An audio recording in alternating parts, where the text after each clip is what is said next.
Ladies and gentlemen, welcome to another episode of the Triple P Show. I'm your host for tonight, Pat's Path Predictor, and I'm gonna go ahead and bring in the call right here. Let's go ahead and do that.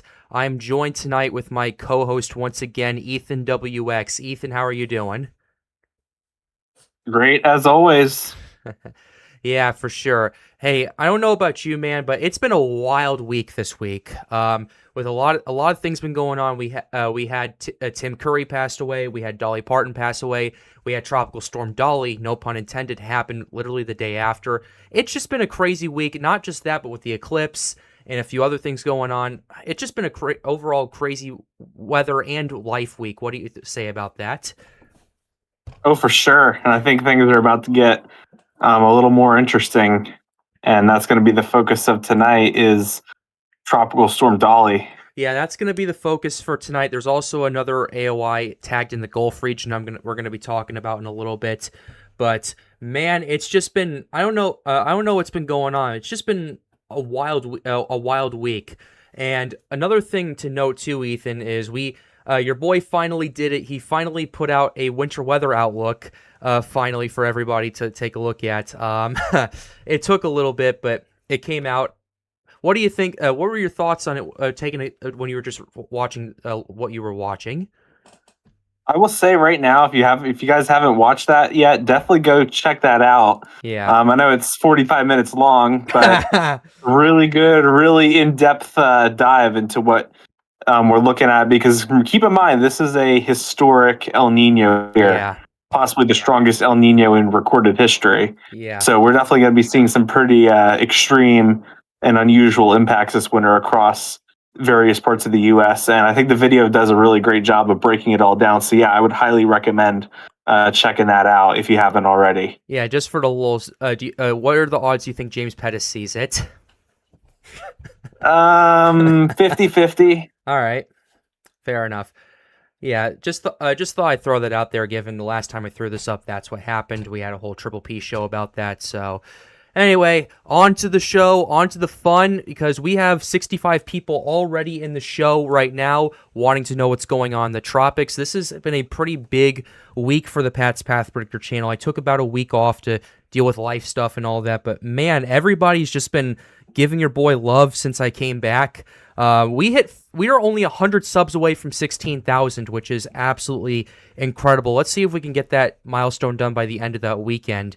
It's just been overall a crazy week. The video I put out yesterday has over 20,000 views. The one I have out now has over 15,000, and it's still going pretty strong right now, which is absolutely insane, which is kind of telling me a lot of people are interested in the topics that are going on. Winter Weather Vid has about 3,000 views, but that's going to pull more over time. But yeah, Ethan, been a very big week for the show. You ready to dive right into it? Yeah, let's get right into the weather. Yes. All right, I think people are done with us bantering back and forth. They're like, Patrick, what's the weather going to be like? Patrick, what's the tropics going to be like? Well, we're going to go ahead and talk about that right now, because we have a bit of interesting information that we do need to go over tonight. And I kind of went over this a little bit in today's and yesterday's videos, but tonight we're going to be going more in depth, and we're going to have a bigger and much more in-depth analysis with what's going on. Let's go ahead and start with the NHC website. I have another tab of the NHC pulled up. We're going to go over that in a second. We have two areas of interest in the Atlantic right now. The first one is the remnants of Tropical Storm Dolly.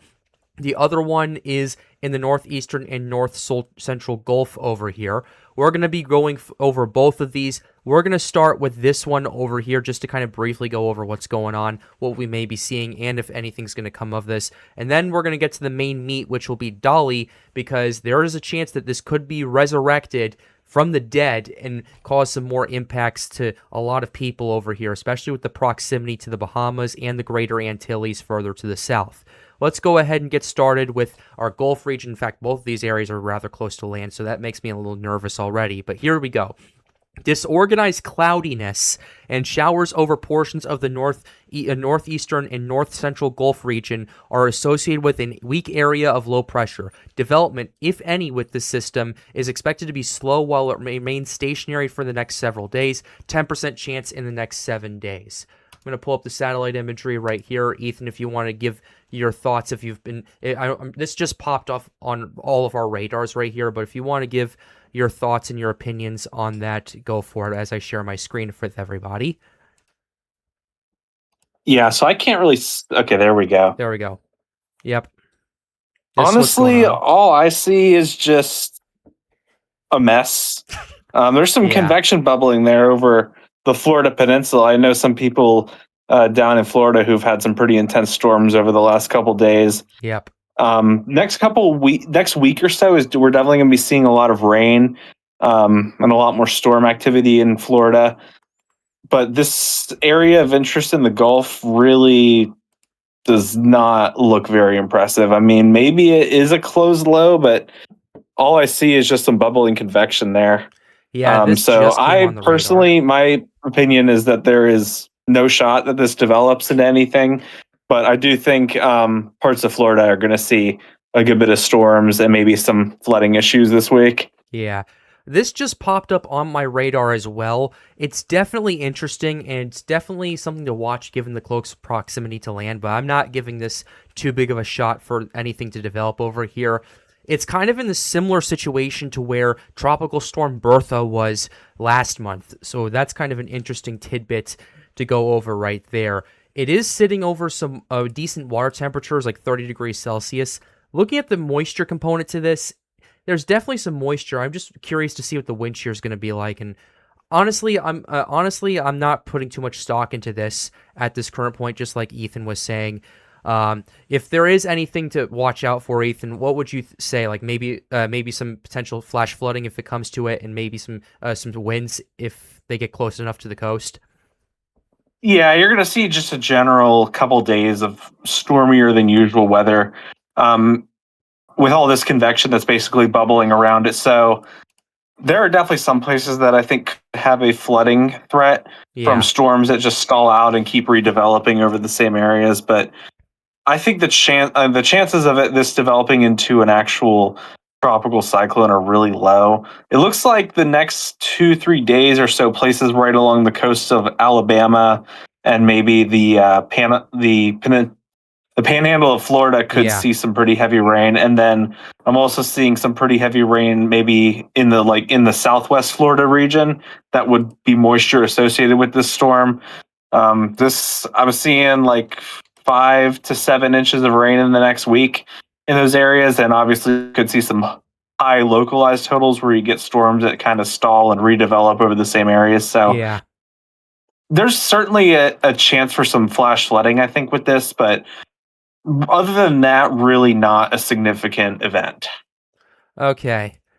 It's definitely something I do want to look at, like, from periodically tonight in the show, but it's for right now, I'm not putting too much stock into it. Conditions are, from what I've seen, are like decent, but unless something drastic happens tonight or something happens during the show, that changes my opinion. I don't know what exactly is going to be happening with this. I really haven't had enough time to look at it, to be honest with you, mainly because of what's been going on in the other part of the Atlantic, which I will get to in just a second. But that kind of wraps up what we have over here in the Gulf for right now. The other stuff we need to pay attention to, which is why I think a lot of people are on the show tonight, is the remnants of Dolly, east of the Lesser Antilles. It's been a crazy week. It's been a crazy week. We had Tropical Storm Dolly form yesterday. Today, it turned into a remnant low. It's still at tropical storm strength at this current point in time, last I checked. It is producing considerable convection right now. It's just an open wave right now that's heading towards the Antilles, and the NHC has marked this as an area of interest for potential redevelopment. So we're going to have to keep an eye on this right now. We're going to have to keep an eye on it, especially for 2 reasons. Number one, this is going to be impacting a lot of people. It's going to be impacting a lot of people in the Leeward Islands. It's going to be impacting a lot of people in Puerto Rico. It's potentially going to impact Hispaniola, potentially going to impact the Bahamas. And based on what I'm seeing with other model runs, this has a shot of redevelopment. So with that being said, this is the main meat for tonight. Let's go ahead and dive right into this. Let's start with the advisory, then we're going to go ahead and go to satellite imagery as we start analyzing what's going on. A tropical wave, the remnants of Tropical Storm Dolly, are located several hundred miles east of the Leeward Islands. Redevelopment of the system, according to the NHC, is unlikely while it moves westward to west-northwestward near 25 miles per hour. The wave could bring locally heavy rains and gusty winds to portions of the Antilles, the Virgin Islands, and Puerto Rico over the next several days. 10% chance in the next 7 days at this current point in time. I am going to show what the last NHC advisory put out earlier this morning. This was the 11 a.m. advisory. This is the discussion that I have pulled up for it. NHC this over here is put out earlier this morning. I'm getting feedback. Anyway, this is what we got for right here. This is why they made this a remnant low. The center of Dolly passed just north of one of their buoys, did not absorb any westerly winds. Examination of the high-resolution satellite imagery did not indicate any westerly winds south of the center. Based on this, Dolly has become an open wave with initial and forecast positions being that of the vorticity maximum. Initial intensity remains at 35 knots, which is 40 miles per hour, with those winds occurring north of the center. Down here, this is where things get a little interesting. I kind of skimmed through this earlier today in the video, but this is the part that I really took exception to, and this is what a lot of people took exception to right here, and this is kind of the thing we're going to be going over tonight as some of the guidance has started to uptrend on this over the last few hours. Some global models hint at the possibility that Dolly could regenerate in several days, but at this time there is poor agreement on where and when this might occur. Should conditions warrant, further information regarding the potential redevelopment of the remnants of Dolly will be provided in subsequent tropical weather outlooks. That was what the NHC put out earlier this morning. This was their last advisory on Tropical Storm Dolly, which they officially called the remnants right here. Now let's go ahead and go on to it, the satellite imagery, and start diving into some of the data that we have. This is the situation that we have for you guys. We've seen over the last day or so, not necessarily the last day or so, but especially over the last, I'd say, 10-ish hours, you've seen convection continuing to fire off in a lot of areas in regards to the remnants of Dolly right here. You have a situation where this is going to be a little interesting. Where it's currently at is situated in a large pocket of dry air. Some of it's Sahara air, some of it's just plain old dry air at this current point in time, but there is a lot of convection. Even before the sun started going down, we saw a lot of convection blowing up with this system as time continued to go on. It was a situation where I found it kind of interesting. For sure that was going on. I was like, okay, that's definitely pretty interesting. Ethan, I'm sure you've been keeping an eye on Dolly. I know you've kind of talked about that behind the scenes, but based on everything I just read and based on the satellite imagery you're seeing now, what's your overall thoughts, and do you think the system may be putting up a pretty big fight right now with the dry air? I would agree with you that it's putting up a pretty big fight because just looking at this on my end, there's still definitely a circulation there. I mean, there is a closed low. It's pretty weak, but it is there. Okay. And that convection is pretty persistent. And I'm seeing it starting to fire kind of further ahead near the center of the low, if you know what I mean. Yes. So if it can clear the dry air and keep firing this convection through that, then I think there is a legitimate shot that it redevelops. So that's really, I think, really looking forward, that's going to be the determining factor. If it can clear this dry air, and I don't know what the shear really looks like out there right now, but it seems like the conditions are pretty unfavorable at the moment.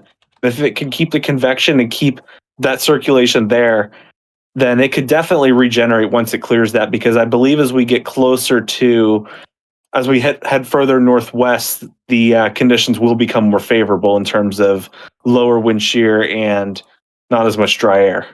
Yeah, I actually have the Sims site pulled up right here. As a matter of fact, we're going to go ahead. This is the wind shear it's currently over right now. It's in the area, at least with the bulk shear, around 25 to 30 knots.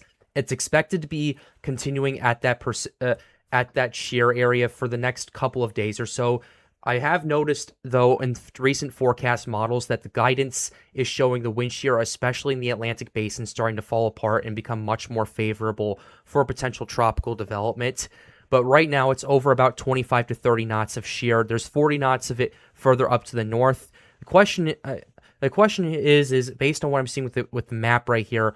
I'm not 100% sure how much of this is actual shear and how much of this is basically the storm producing its own wind field. Looking at the mid shear, it's in an area of about 15 to 20 knots in terms of shear at the mid levels. So it's definitely kind of interesting right there. I just wanted to give you that perspective right there. Does that kind of help you figure out what's going on? Yeah.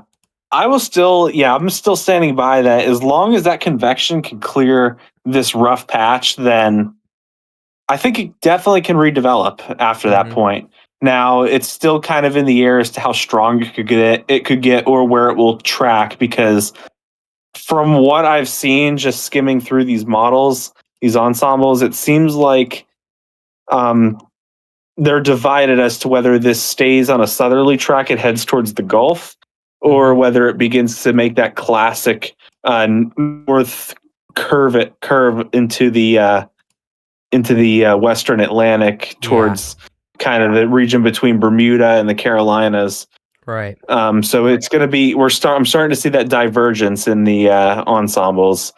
So, Yeah. but either way, it just needs to clear this dry air first. And if that convection is able to hold on, then I definitely think it's got a shot. I think what's helping this system right here is the fact that number one, it's been fighting like hell throughout the daytime, and number two, now it's entered a period of nighttime where diurnal minimum is starting to pass by this, and now diurnal max is starting to ramp up. I'm definitely noticing, especially over the last few frames in this satellite imagery, more convection starting to pop up in a lot of areas. Yes, it is sheared right now. There is quite a bit of shear that the system's battling. Don't get me wrong, but a lot of the convection that it is firing is helping mix out a lot of this dry air that's going on across much of this region. In fact, it's helped kind of cut that dry air pocket considerably as it's shifted further to the west.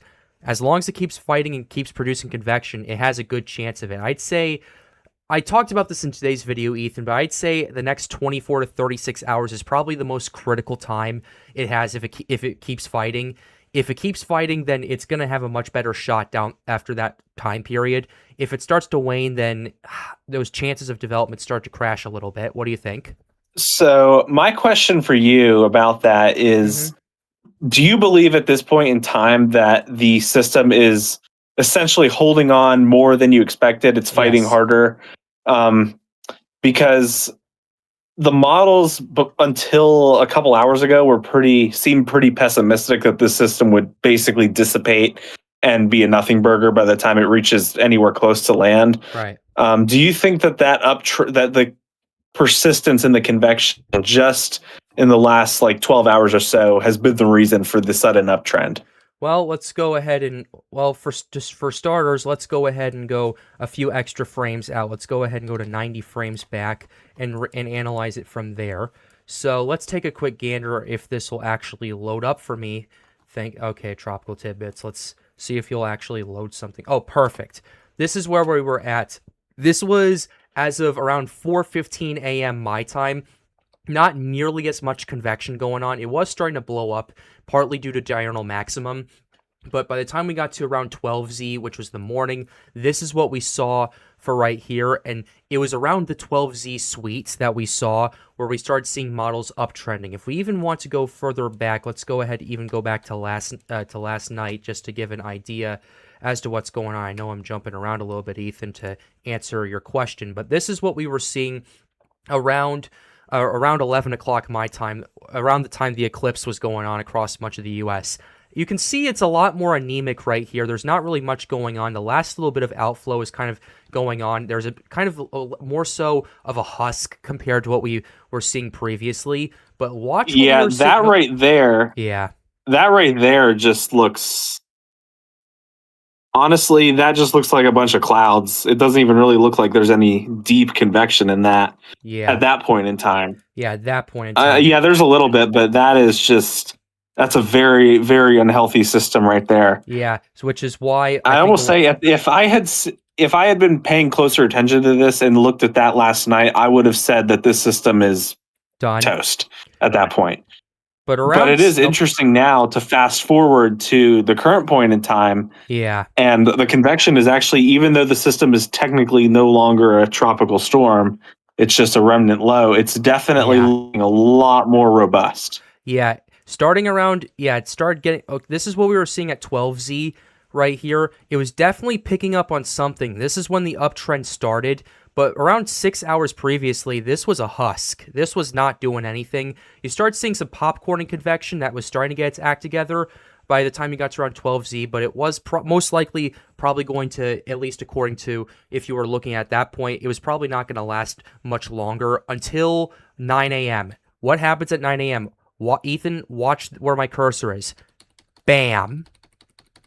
That burst. Yeah, right there that'll do it. is what in my opinion will likely, in my opinion, if this does develop, will save Dolly. Let's go ahead and show that to the audience once again for us, if we can. So yeah, that you said that's 9 a.m., right? Yeah, 9 a.m. my time, 10 a.m. your time. So that would be like 11 a.m., I guess, in the where the system is. Atlantic Standard Time, yeah. Yeah, so that is so that's well past diurnal max. Yeah. Which is interesting. This is where the so-called center is too, right here, kind of. Bam. Yeah, and that burst is right near that center. Yeah. That burst right there is what changed everything. Yes, it was still sheared, but it's just carrying and carrying and carrying right now. And now that it's nighttime, it's sustained itself for the last, I'd say, 10 hours at this current point. Actually, no, the last 8 hours or so. This actually looks legit. It actually has a good shot. On top of that, it's not one of those situations where it's just, this one burst. It's building off itself, and you're noticing more convection too, starting to fire off in some parts of the southern part of the system right here too, Ethan. I'm not sure if you noticed that. Yep, I can see that. Yeah. It's interesting to see how that one burst happened, and now it's continuing to fire off. Yeah. Yeah, I would definitely say that has essentially set off a chain reaction of events. And yeah, if it can keep doing this for the next 24 to 36 hours, as you said, then we're certainly looking at a system that could redevelop and intensify. And at that point, it would still be a debate of whether it's going to have land impacts. But I would say at that point, if it is trending towards land, then regardless of where it goes, if it goes west of the Gulf or if it starts to head northeast into past the Bahamas and beyond, then either way, if this convection can sustain just for 24 to 36 hours, and it looks like it's already doing pretty good, right? You got convection firing up around more areas, and I'm noticing too that you don't just have that one burst near the center. I'm starting to see convection kind of starting to ring around the rest of the center, if you know what if you get what I mean. Oh yeah, I know what you mean. So you're starting to see more convection kind of outside of that center, and the circulation, it's not that strong right now, but it is there. So as long as that convection keeps firing, then the system will be able to strengthen once it clears the dry air. Yeah. And when that happens, having that convection there, having it wrap around, that will definitely be conducive for some pretty quick intensification once it can get into a more favorable environment. Yeah. That's what we're seeing right now. It's definitely, this morning it was looking a lot less hopeful for Dolly.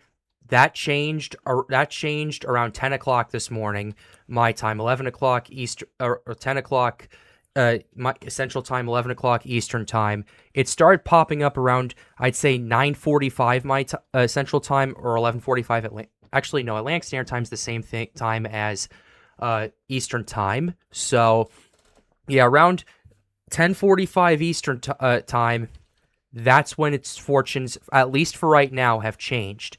And the thing is, too, this isn't a situation where it's just bursting up and then going off and just kind of flaming out. It's just carrying and carrying and carrying, and you're seeing more of this convection just building off itself. You're seeing another big burst starting to fire off over here a little bit further to the east as well. I just noticed that on top of what's going on the southwestern side of things.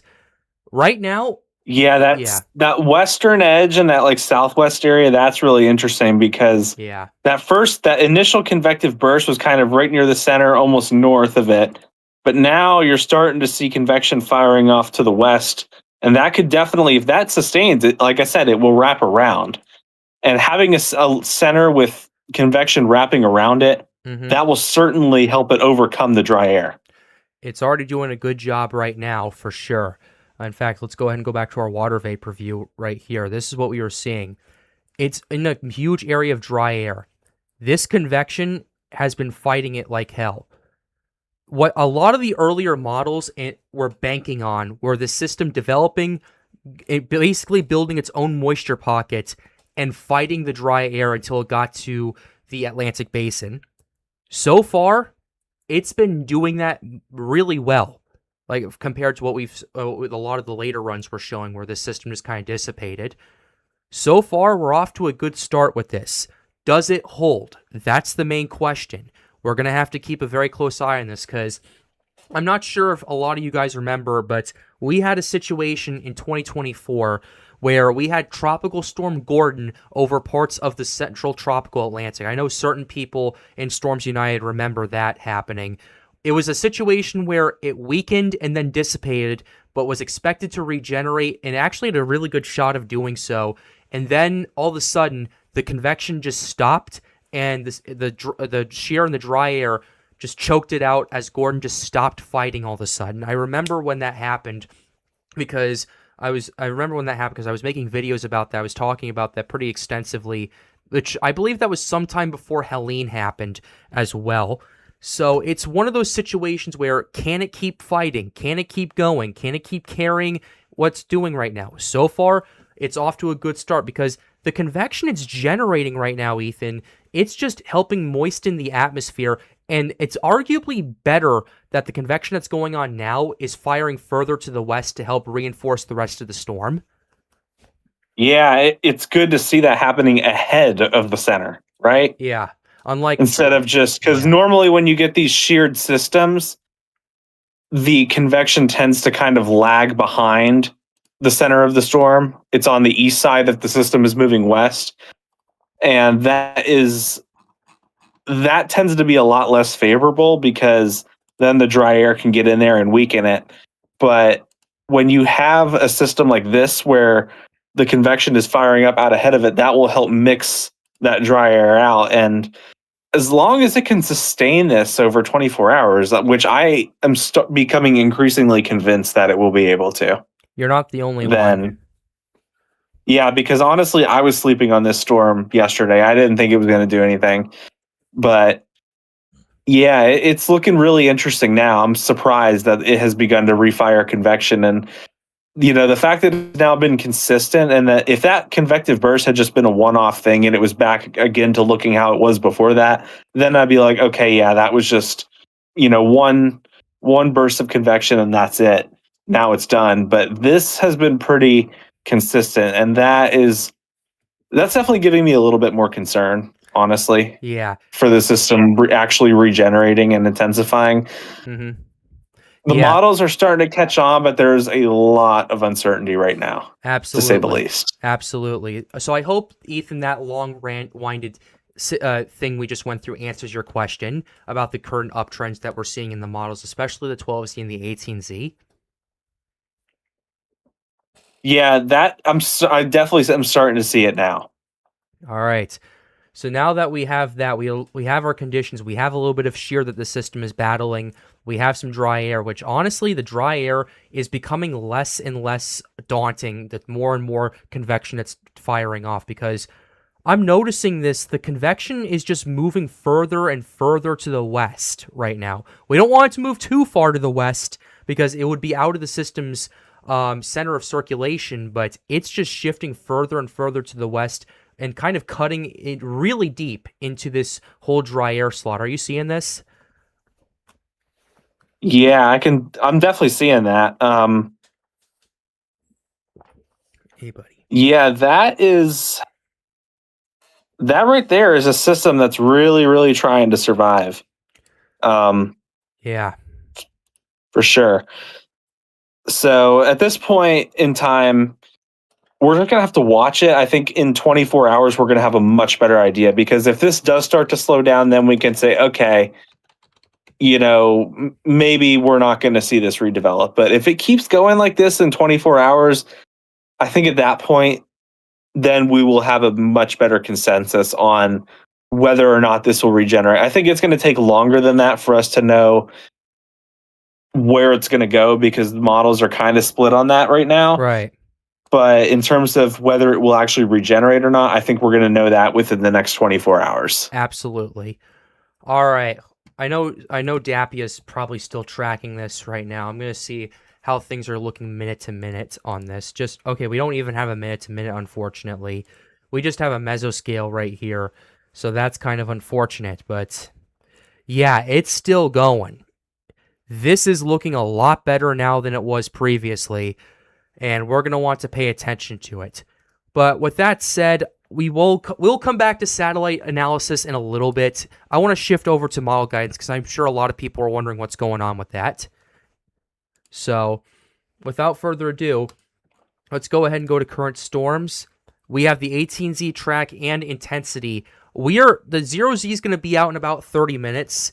Hopefully we can get some more insight in what's going on.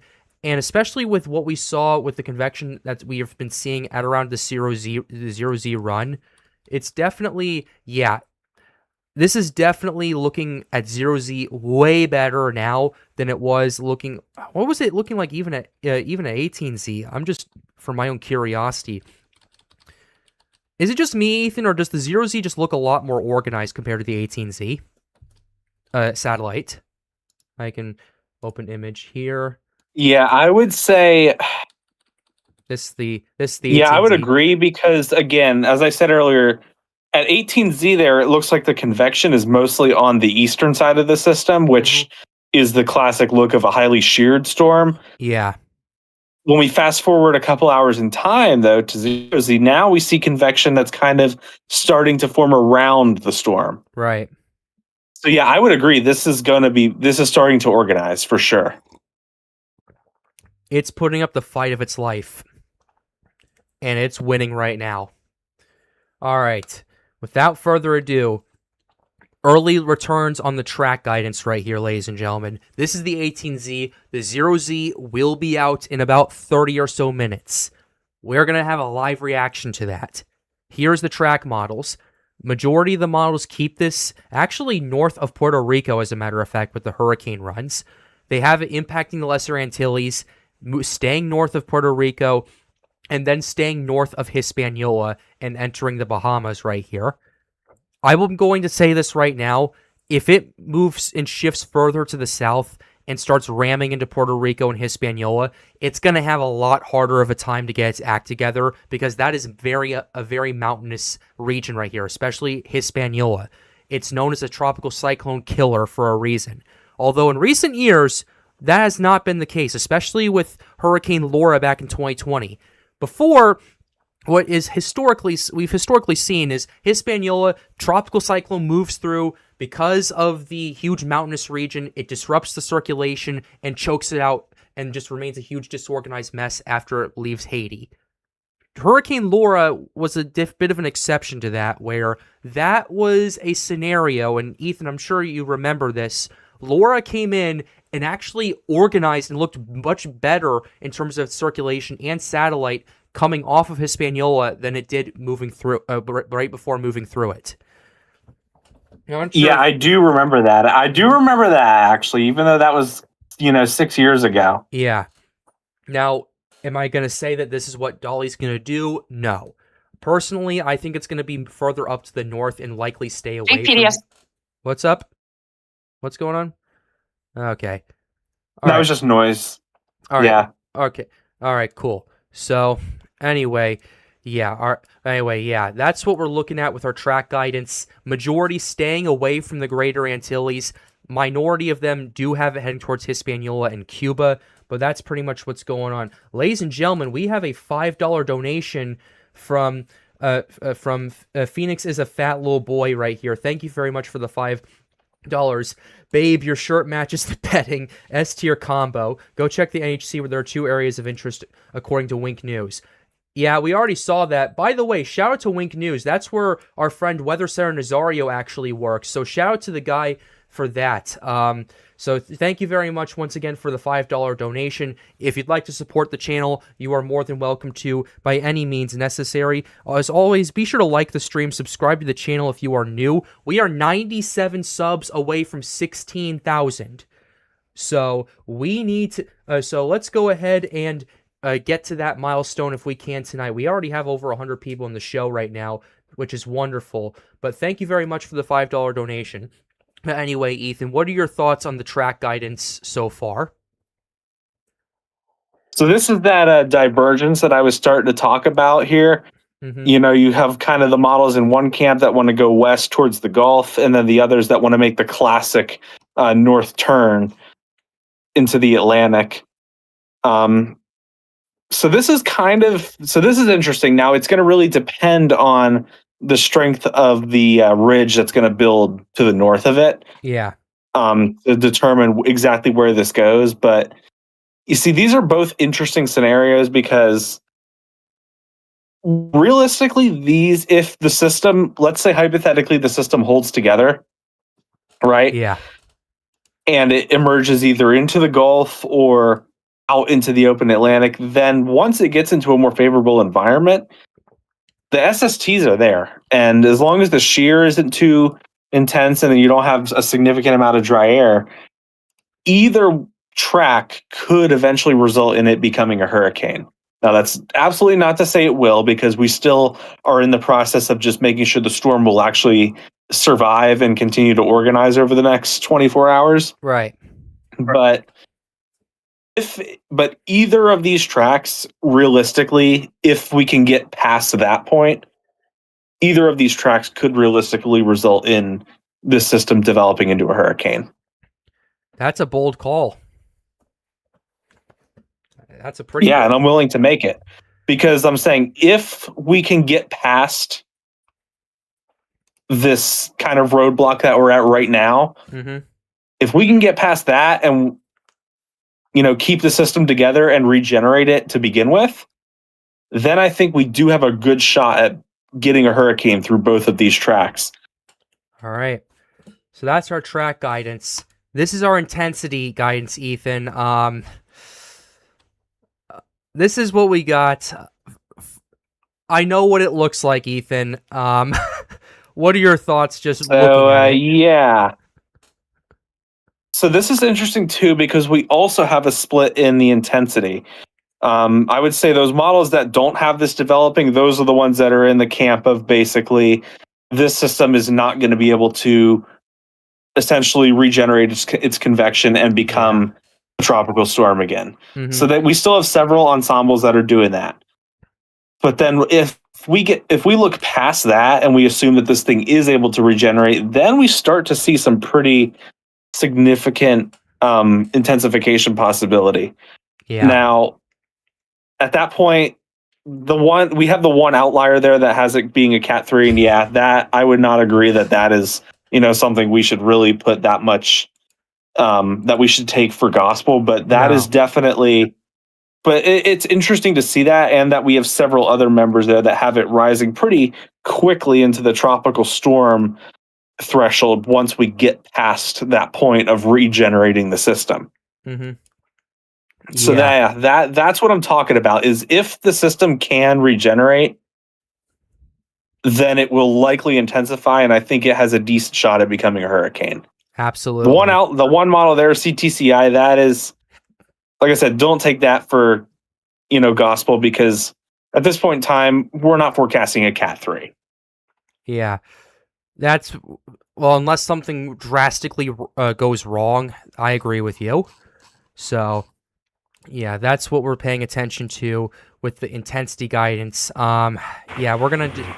It's honestly, the way I look at this right now, Ethan, I think for right now, at least, especially with the intensity, we need to wait and see how the system's going to fight for the next day or so before we can even talk intensity at that current point. My main concern is this going to hold together? We can talk about intensity all day long, especially down the line, but for right now, I think the focus should be on, is this going to regenerate or not? I am still going to look at intensity, obviously, especially when the 0Z comes out, just to see what some indicators are, but that's all I'm going to use them as, indicators.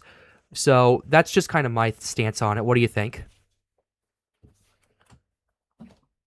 Yeah, that I'm with you on that for sure. We just need to get past the point of regenerating the system before we can really have any good idea on the intensity. Right. But I believe if we get past the point of regenerating the system, which is still kind of a big maybe, then I think we have a decent ceiling for how high it can go. Yeah. On both of these tracks. So that's my position on this. All right. If we can get past that point, then we might have a pretty decent ceiling, because I don't think the shear is going to be particularly strong in that region. The moisture looks good. I don't think we're going to be dealing with too much dry air. So if we can get to that point, then we can start talking about the ceiling. But right now, we're not going to really worry about that. We're just going to worry about getting to that point first. Exactly. Taking this one step at a time, basically. Yep. I will say, though, if it survives the next 24 hours, we might have a very interesting special show that happens on Sunday night. I'd be willing to do it. But we need to wait and see what's going on for the time being. So, anyway. So people in the chat are saying, wouldn't it rapidly intensify because of hot waters and low to zero shear? SSTs would be too high to not see significant strengthening if shear allows it.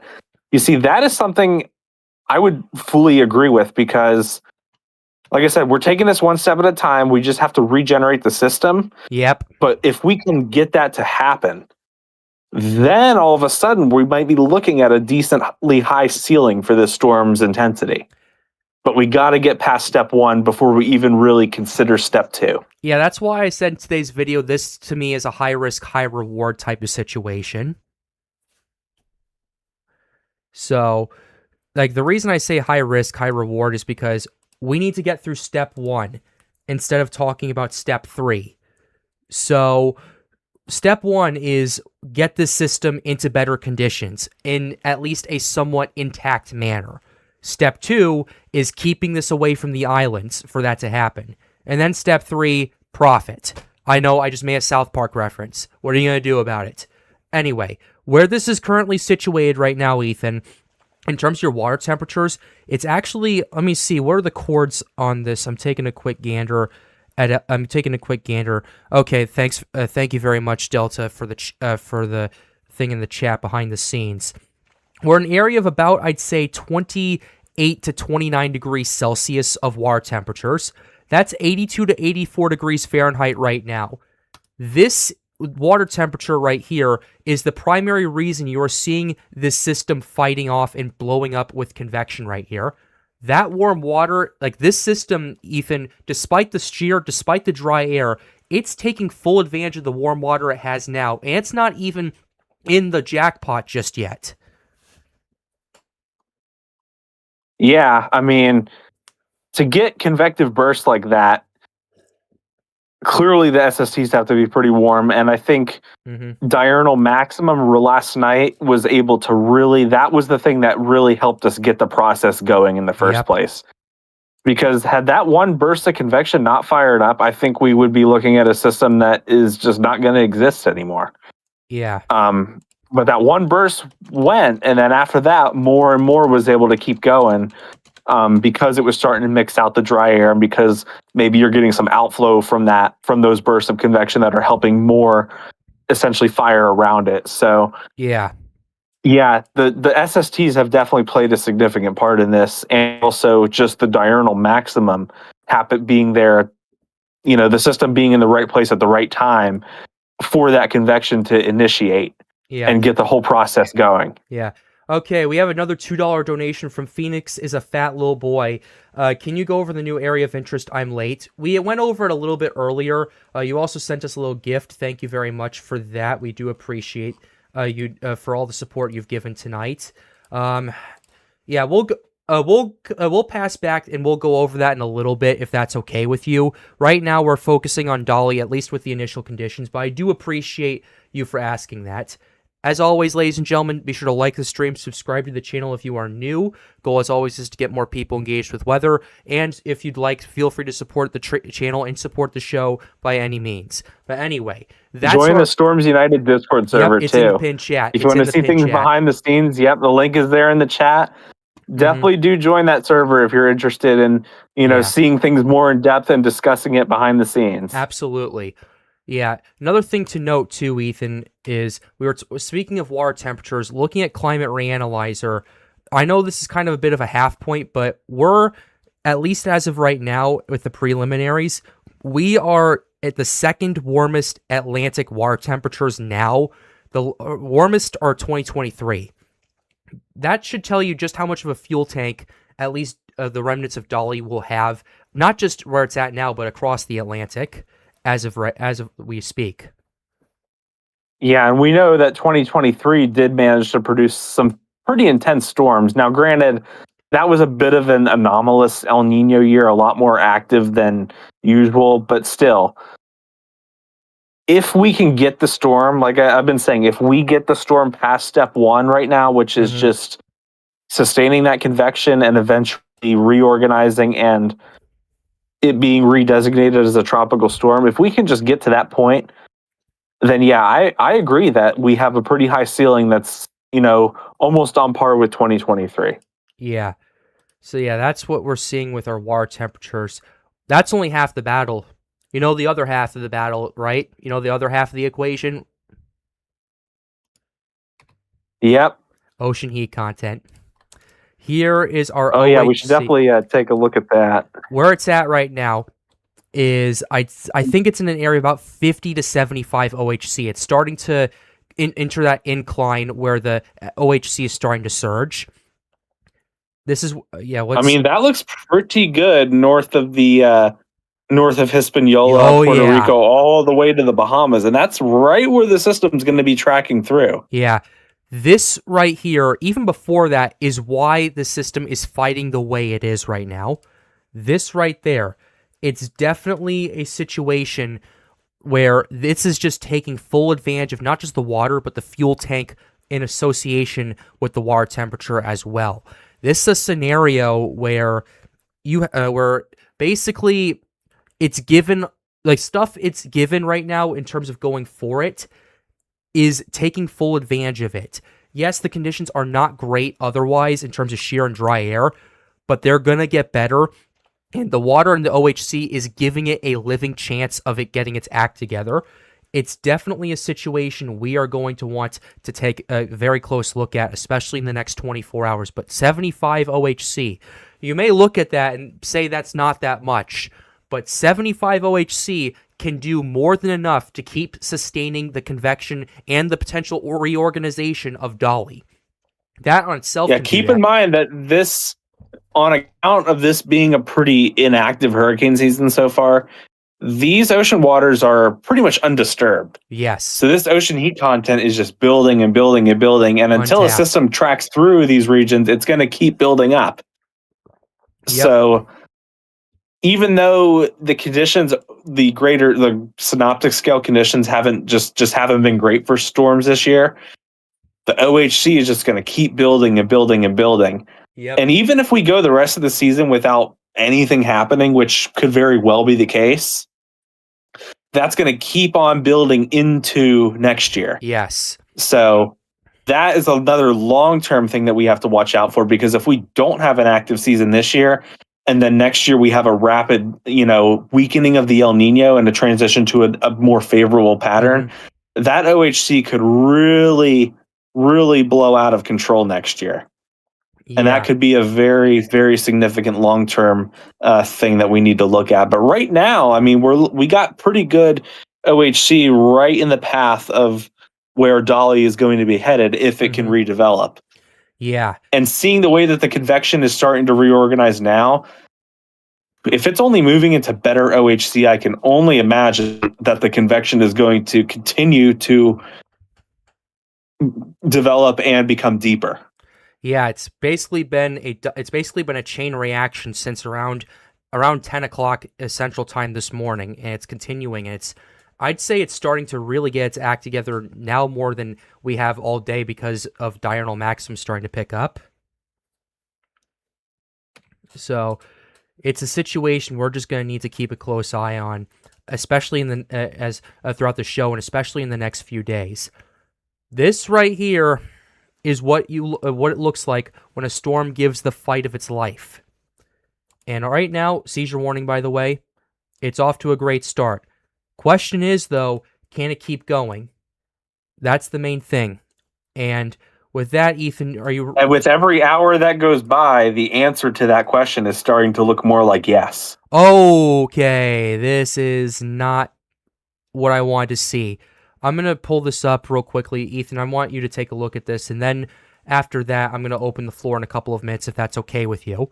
But we're seeing two big bursts now of minus 80 plus cloud tops over here near the center and over here to the southwest. That's problematic, and we're just getting into nighttime diurnal max. Yep. That's your diurnal maximum right there. Mm-hmm. So yeah, with every hour that goes by at this point, it's because we're still on the fence, right, about whether this system will fully redevelop or whether it will, not be able to sustain this convection. But with every hour that goes by and it does continue to sustain this, the chance is only becoming more and more likely. We do have some people in the chat saying that the 0Z runs are out. If you want to go verify that, and we can check those. They're out. They're out. I'm going to close my eyes, and I'm not going to see it. I'm going to see if I can... Actually, no, I'm going to look at the chat and use my peripheral vision to open them up, so that way I'm surprised. So that's... Okay, I didn't get that one. Let's see, my peripheral vision, because I want to be surprised right here. So this is my peripheral vision right here. Hey, Ethan, do you think we should just open the floor right now and just let all hell break loose? Kind of. Yeah, people are seeing what I'm seeing, so I say we open the floor. All right, Logan, Delta, Trevor, LT, you are all on the air. Hello, everybody. Welcome in, everyone, and let the fun and games begin, shall we? Yeah. Pat, I would like to say beforehand, that shifted a bit more northern than I would feel comfortable for. All right. Yeah, we'll talk about that in a second. But here is the 18Z in context, ladies and gentlemen. This is what we had previously. This is the 0Z. Yeah, I'm noticing a bit more of a shift to the north as well. It's not very big, but it is a slight shift to the north. And you're seeing less models moving towards Cuba and more so heading towards the Bahamas and, dare I say, Florida. That is an interesting thing. What's up? Remember, small shifts could be a trend. Yes. And trends could be the track. Pat? Yep. What's up, Trevor? Can I question those intensity models, please? What's up? Can I question that intensity model? We'll get there in just a second. But yeah, but yeah, that's the 0Z. This was the 18Z. This is the 0Z. A bit more of a shift to the north. I'd say a shift about 50 miles or so to the north. Just like LT said, small shifts can mean big things. And it's definitely a situation that we're going to want to pay attention to. Now, to the moment we've all been waiting for, we're going to the intensities. This is what we saw at the 18Z. We talked about it. I looked at I didn't see it yet. You're going to get a live reaction to what I'm going to see through my peripheral vision. This is the 0Z, ladies and gentlemen. This is the 18Z, 0Z. 18Z, 0Z. Same model, almost Category 5. Yeah. What? All right. before we look at the CTCI right here and go,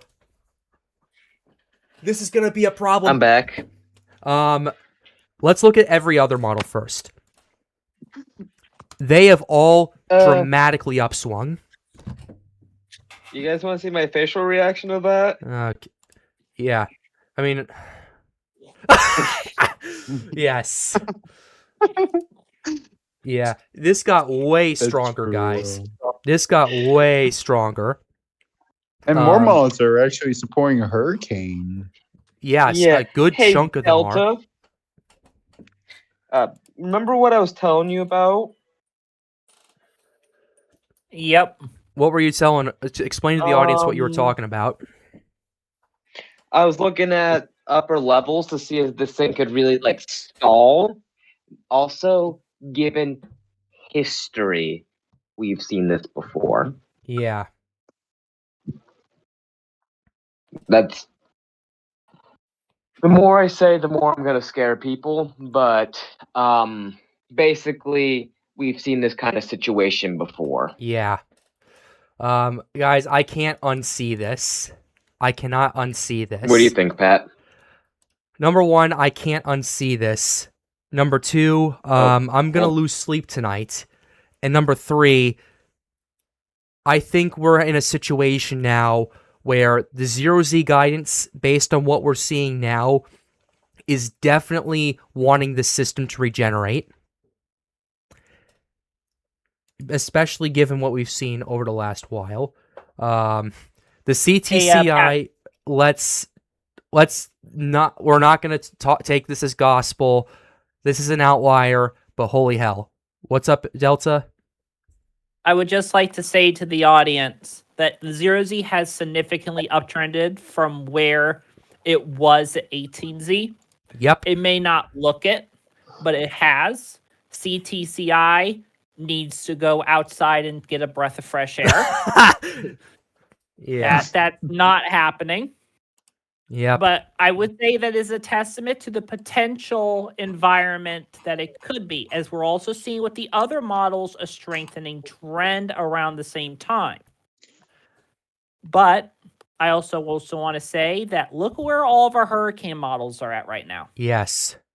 They're all below or at tropical storm strength, maybe brushing up against category 1. Yeah. Those are the ones that I put the most stock in. Mm-hmm. And it is reinforcing the idea of regeneration. Right. It is showing hints at a potential strong tropical storm. Those are the things that I want the audience to take note from this. Yes, the CTCI is fun to look at. We're seeing it. Can I interrupt you, Delta? This is what Hurricane Andrew said in chat. CTCI needs to go touch grass after it played Fortnite Battle Royale for 18 hours straight. That's the comment of the night right there. That's the chat of the night. Yes, it is. Yes, it is. I agree with that 100%. Yeah. Please go honestly, ahead. get him on and say hello. Yeah, if you'd like to come on the show, if you'd like to come on the show, we can definitely open it up a little bit later, but but please go ahead, Delta. I apologize for interrupting. It's all right. That's perfectly fine. But the trend is the regeneration chance has gone up with the 0Z, and the strength has gone up a little bit. Yeah. But that is a trend. Yeah, Rodney Shelby, the 0Z usually has better data than the 18Z. Absolutely, it does. Yep. So the fact that the 0Z is showing this is concerning to me. So what I want to see is the 6 and 12Z either mirror this trend or intensify that trend. Yeah. And if that is the case, then we really need to start looking at a legitimate possibility of redevelopment, of regeneration. Right. So, yeah. Ethan, looking at the 0Z data, I can't unsee it. What about you? Yeah, the stakes have definitely just been raised on this system, to say the least. The odds of a Sunday night Triple P special have gone up from this. That's all I'm going to say. So, stay tuned. We don't know. But if this keeps up, you better believe I am going to be on the we're going to be doing a show on Sunday night. But anyway, Triple P is on the case. yes. Triple P is on the case. Yeah. Okay, well, okay, the zero, okay, I'm looking at current storms. Okay, yeah.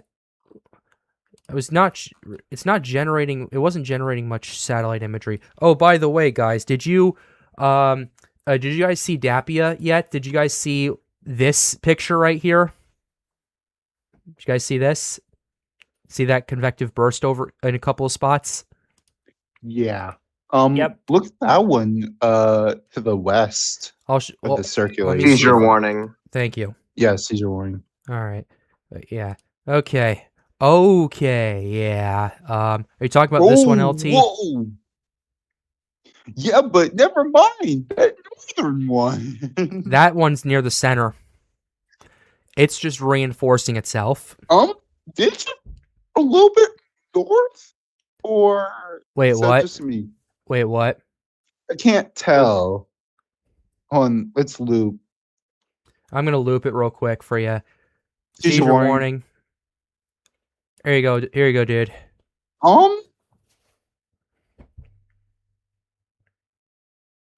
Yeah. Yep. Yup. It shifted north. 1000% it did. This is bad. Yeah. Yep, we've seen. Yep, Chrissy, I see it. We definitely see it. We saw the shift. It's not a large shift, but it's a noticeable shift.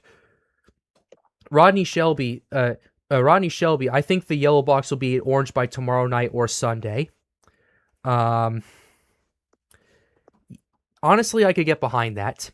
You've been pretty spot on throughout the last couple of hurricane seasons. So I honestly could see it too. But anyway, yeah. Is northward bad in this case? That's a question from the audience. 1000%. Yes. 1000%.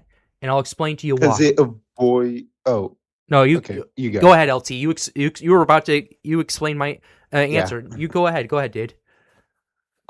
Correct me if I'm wrong on this. Yeah, ahead. It's okay. The reason why Take a stab at north is bad is because first I know there's a bit of shear, but according to what we saw, shear is likely to decrease over the time.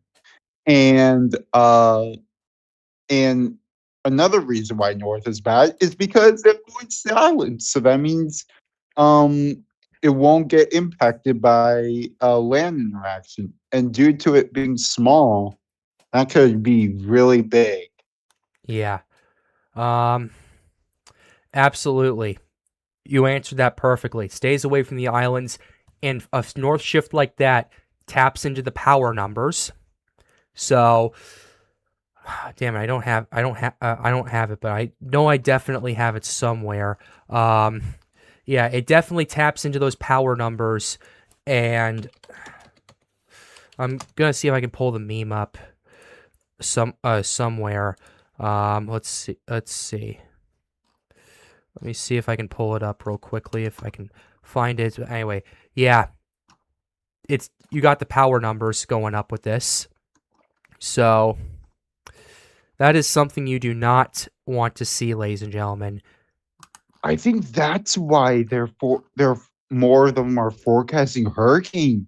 That's Because they see it that slight shifting shift. northward. Yep, because of that slight shift. I'm not gonna say anything yet, but I'm sensing something wrong. Like bad. Like a bad gut feeling. Yeah. You're not the only one. Who else is getting a similar gut feeling? Me. Me. The fact that you guys are Honestly, me. Yeah, me and Delta are sharing like identical thoughts on this right now, I think. Mm-hmm. I would also Yeah, just like it's definitely becoming more concerning to me as well. I would Just in the just last 12 hours or so, and especially now. Yeah, do you guys remember the last Triple P show where where I kind of bucked the consensus and I was like, I'm pretty confident something's going to happen here? Well, it looks like something's happening Here we here. are. Yeah. wasn't that Aaron? No, that was. What do you mean? Oh, because Aaron was that like that it was that naked swirl right before it decided to go bonkers Yeah. and rapidly intensify. I'm not saying this is going to rapidly No. intensify. Heck no. But it's one of those scary. This is a scary tropical wave, a scary remnant wave. Yeah, 010 right here may not seem like much, but this right here, based on the data we've seen tonight, is a scary 010 given the conditions it has ahead of it, and given the fact that the system is fighting like hell. Is that a fair statement? Yep. Oh, yeah. I would Man. also just like to say that the track we've seen many times before here in the southeastern United States. This is a classic Cape Verde style track. And if it can thread the needle and survive till calmer waters, let's say, Mm-hmm. atmospherically wise, Right. then it does have a high potential.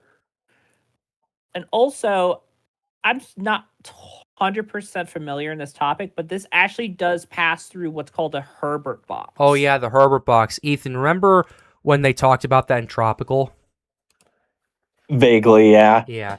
Let's go ahead and, just for our curiosity, all right, here's the Herbert box.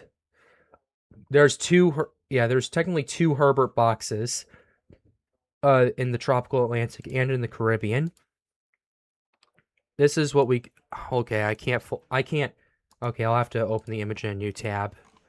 Okay, this is just blurry as hell. Yeah, it's definitely doing that for sure.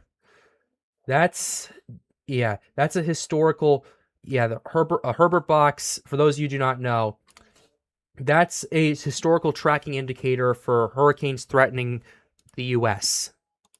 Now, we're not going to sit here and go, major hurricane about to slam into the U.S. Cops called.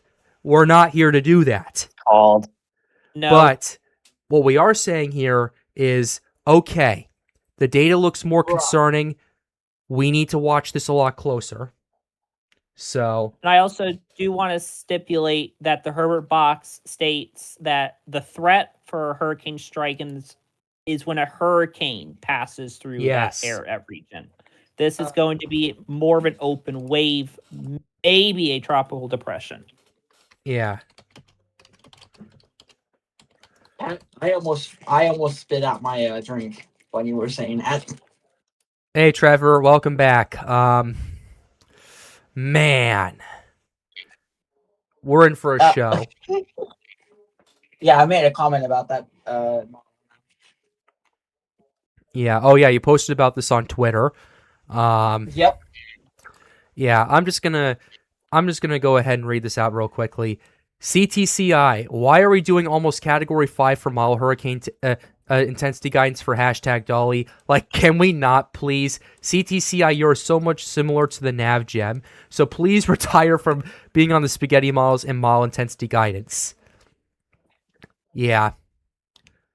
Slap a like on that. What I will say, though, is discarding this, the rest of the guidance is definitely uptrended by a pretty considerable margin tonight. So, yeah. But yeah. Okay. But guys, that's a bit of a developing situation that we are watching. Another thing I want you guys' comments on is look at what's going on here with our water temps. This is what I call taking full advantage of the conditions that are going your way. What are your thoughts on what you've seen tonight based on water temperatures and, if you want to go that far, OHC? Um, yeah. WARs are completely supportive of tropical storm stays, but what we're really focused on is like the dry air and the shear because those are the main inhibiting factors that actually cause the tropical storm Dolly to become a remnant or Yeah. an invest. So yeah, once again, the water temperatures and the OHC are very favorable. Which you just need that third and fourth component, low wind shear and high moisture, and there's none of that for Yeah. now. I would say we would be talking a whole different ball game if we were not in one of the strongest El Ninos that I've ever witnessed. Yeah. Yeah. This would be this would have had the makings of a monster long track Cape Verde major hurricane. Mm-hmm. Mm-hmm. Yeah, and I just put the donations in the header right here. So for forever who donates on the show, you'll get shouted out on here. So just wanted to throw that out there. But my thoughts on the war temps, this is gonna be a big. I'm gonna use one of our curse words. This is gonna be a big ass problem, and the reason it's gonna be a big problem, where it's at right now, about 28 degrees Celsius, 82 degrees Fahrenheit for those of you who do not use the metric system. It's going to be ramming into 29 Celsius, then 30 Celsius, even 30 Celsius in some isolated spots as it's approaching the Antilles. That is something you need to keep an eye on, and that is something you need to pay attention to. So it's just a situation that's just churning my stomach more and more the more I look at this. And if it shifts even further to the north, you're looking at 30 degrees Celsius water temps. That already is more than enough water for tropical development. And considering the wind shear just gets and the dry air gets better as you get towards the Atlantic basin, that's a situation we're going to want to pay attention to down the line. But yeah, let's talk OHC now. Guys, OHC. What's your takes? Yep. Fairly good. Around 75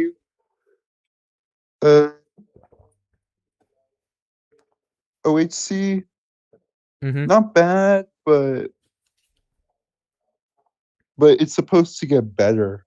Yeah.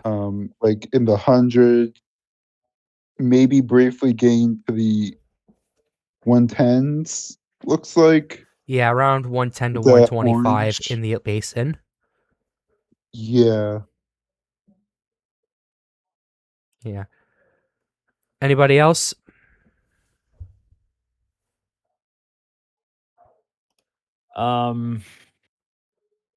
Yeah, Go ahead.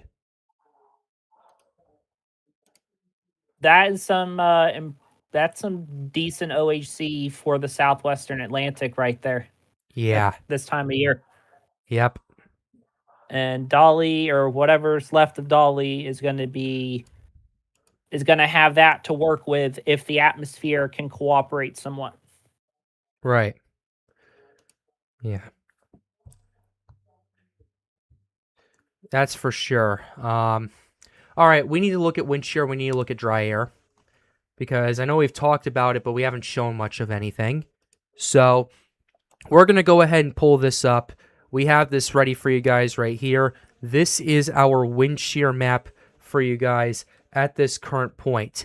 Wind shear is definitely an interesting situation that we're seeing. Where it's currently at, it's battling some wind shear right now, but overall the system's been doing a great job in terms of battling not just the shear but the dry air as it's heading towards the Atlantic basin. But watch what's going on over in this part of the Atlantic. You are looking at a scenario where there is limited not limited dry air, but there is some of that too, but there's limited wind shear over here There's not much wind shear that if the system fights and regenerates, that's going to slow down the system. That right here is why I say this is a scary 0-10 because of the conditions ahead of it. And then as time continues to progress, where it's going to 48 hours, look at this. Where it's currently at, I believe by the time we're at 48 hours, let's check the track guidance. Oh, sorry, Frankie. Yeah, we're north of Puerto Rico, 48 hours out at 0Z. At 12Z for context, so that's 36 hours, we're north of the Lesser Antilles. So this is where this system is forecast to be, around this region. So the shear ahead of it is going to be relatively limited. And the track miles ahead of it, that's where the wind shear is going to be at its lowest. My gut is churning more and more the more I see this. And then as we go to 3 days out, let's see if we can get this moving along. Stays around the same.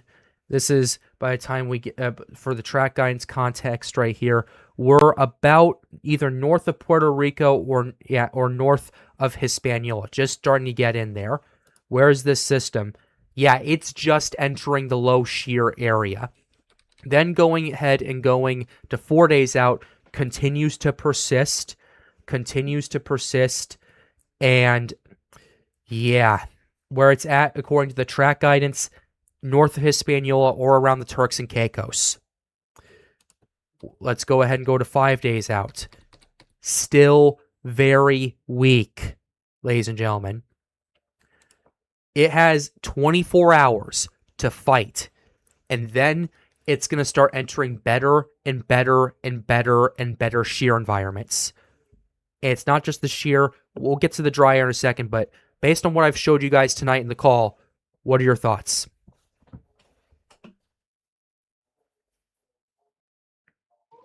Very scary situation I'm looking at here. Granted, Yep. I've been kind of back and forth because I'm doing some things behind the scenes right now, but I've been noticing this too for the past few days.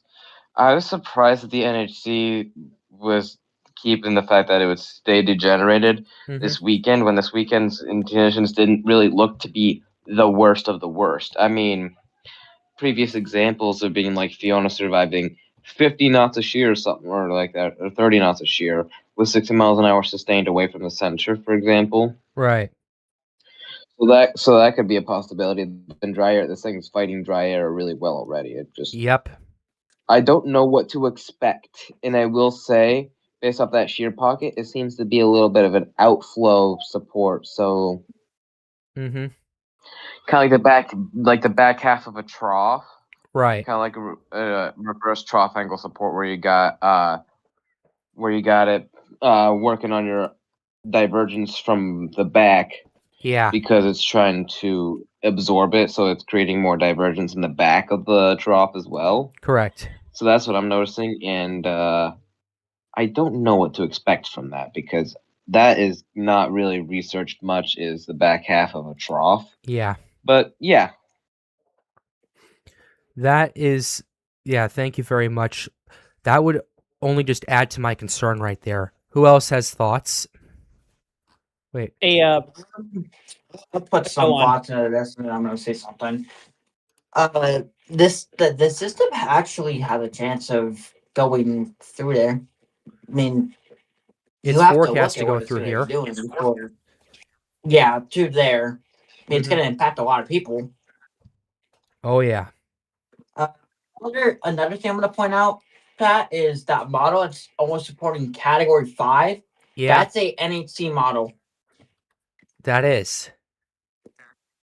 Yeah, they use it for track intensity and wind radiates, and it Mhm. usually is run on the first advisory from the NHC and the Joint Typhoon Warning Center. Okay, what are the other hurricane models the NHC uses right here? Hertz, Okay. NASJAM, All very right. biased. All right. So, I all think right. some of the European models, UK, Okay. Canadian, the Hurricane Asset Forecast system, the Hurricane Analytic both has A and B model. Hurricane Weather Research and Forecast System, and I want to say the HMON and HMIN. All right. But yeah, the fact this is an NHC run right here, I think they might be putting more stock into what's going on with Dolly right now, based on that. Sorry to interrupt, but can you take a look at satellite again? Yes, I can. Does Dapia work? Any seizure warning, but any. Just Yep. take a look at that northern vertical hot tower for me, Pat. And I Oh, mean, that's the take a wrong- really good look. Yep. By the way, that's Karina on the East Pacific for Yep. everybody in the chat. Oh. This bad boy? Oh God. Yep. Let's loop it Uh-huh. first. Now. I didn't mean to put ASCAP Seizure mistake. warning. Thank you. Damn. Let's. Seizure warning. Thank you very much. Yeah. Oh, it's been going off. Yeah. What is it that you Yeah. noticed? It's just firing like crazy. One thing, someone's saying look at the mold. Second thing, that convection has negative 83 Celsius in it. Wow. Third thing is, I'm wondering if they find tropical storm, if they will find winds coming in from the west, still tropical storm force winds. Honestly, I think it was a poor call to call this thing a remnant. Based on what you're seeing? Oh yeah, based off of everything, because just going off of westerly winds, but there's still tropical storm force winds. It still looked tropical, still very much like Yeah. appears to be a closed off low. Is there any microwave imagery, or is there a recent ASCAP pass that we can go over just to kind of see what's going on with it? What's up? Okay, so about ASCAP, it just missed it. You've got to Your be chat is kidding saying me. that to you. You've got to be kidding me. All right. Well, that sucks. I'll take a look from microwave. Yep, please do. Yeah, I can see why the NHC lowered it to remnants, but that was right as the storm was about to give the fight of its life. So it's a situation we'll have to monitor. Based on what I'm seeing tonight and based on the fact of what's going on with that and the models, I think 010's a little conservative, which honestly NHC is going to be conservative with. That's their call. What's your take?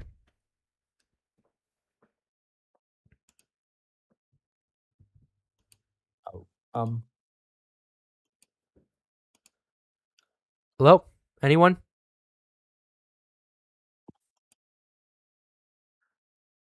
I think I think the 010 is conservative. Yeah. I think so too. Yeah, Ethan, you haven't talked in a while. What are your thoughts on everything you've seen? I mean, I think we're definitely seeing a pretty clear uptrend. And now that we've talked about it for the last hour and a half almost, Yeah. I think we've done a pretty good job of dissecting exactly why, just looking at that. Yeah. I mean, that image right there, that convection blowing up, that tells you almost everything you need to know about why the models are uptrending. Yeah. It's not just this burst. This burst over here is helping it down the line. It's helping produce better outflow. It's helping reinforce this. Is it just me, or is this burst near the center of circulation? Yeah, it is. That's a problem. Also, a little bit more convection is firing off to the east as well. Yeah, this system is just reinforcing itself right now. And it also has, holy hell, this system has more outflow now. Okay, yeah. Over the last hour, the system's outflow has absolutely just started carrying. Like, we weren't noticing too much before. Now it's very noticeable. It's very noticeable. I'm not sure if you, like, it's especially been noticeable in the last hour and a half since we started the show. Are you guys seeing that? Mm-hmm. Then all of a sudden, like before, you weren't seeing too much, still getting its act together. Now it's a lot more enhanced. That's problematic right there. Yeah. Hey, Pat, go Mhm. back to the Euro model and pull up the 200 millibar wins. 200 millibar wins. All right. And go about 130 hours out. Here you go. Yeah, there's not that much upper level wind shear either. There's basic. And there's also seems to be divergence assistance with that little trough, the reverse trough axis. Yeah. Yeah. So go ahead. Sorry. So just for the audience point, at this point, Dolly should be over by Hispaniola on this frame. If I'm Yeah. It's let's see, 132 hours out. This is ran at 12Z. No, it would actually be over the Bahamas. okay, that would actually make it even better for the system. Yeah. So, yeah, that's going to be I think based on what we've seen, I think we have a new ball game, guys. What do you think? I think this is a new ball game. Yep. Another thing I'm going to point out, microwave also missed it too. Okay. Yeah, the cleanest microwave I got is from 20Z. Aw, that sucks. But it Oh, was man. it is an impressive one though. Yeah. I'll send it to you. All right, that's fine. Yeah, the CMC might be nailing this one. It's showing this scenario on earlier. Runs stronger further west as conditions improve towards towards Florida, Rodney. Yeah, I'm definitely noticing that. Okay, yeah, Chrissy has sent something to me in DMs. This is the lightning over the circulation. I'm going to share this on the stream for everybody, and just to give you an idea of what's going on. Thank you very much, Chrissy. I appreciate it. This is what we're seeing with the lightning. We're seeing a pretty significant burst of lightning, especially near that burst in the center and in that one area that's been firing off that hot tower to the southwest. That is not good at all. That's indicative of a potentially organizing system right there. And just the fact that it's producing a lot of strong convection tonight. So,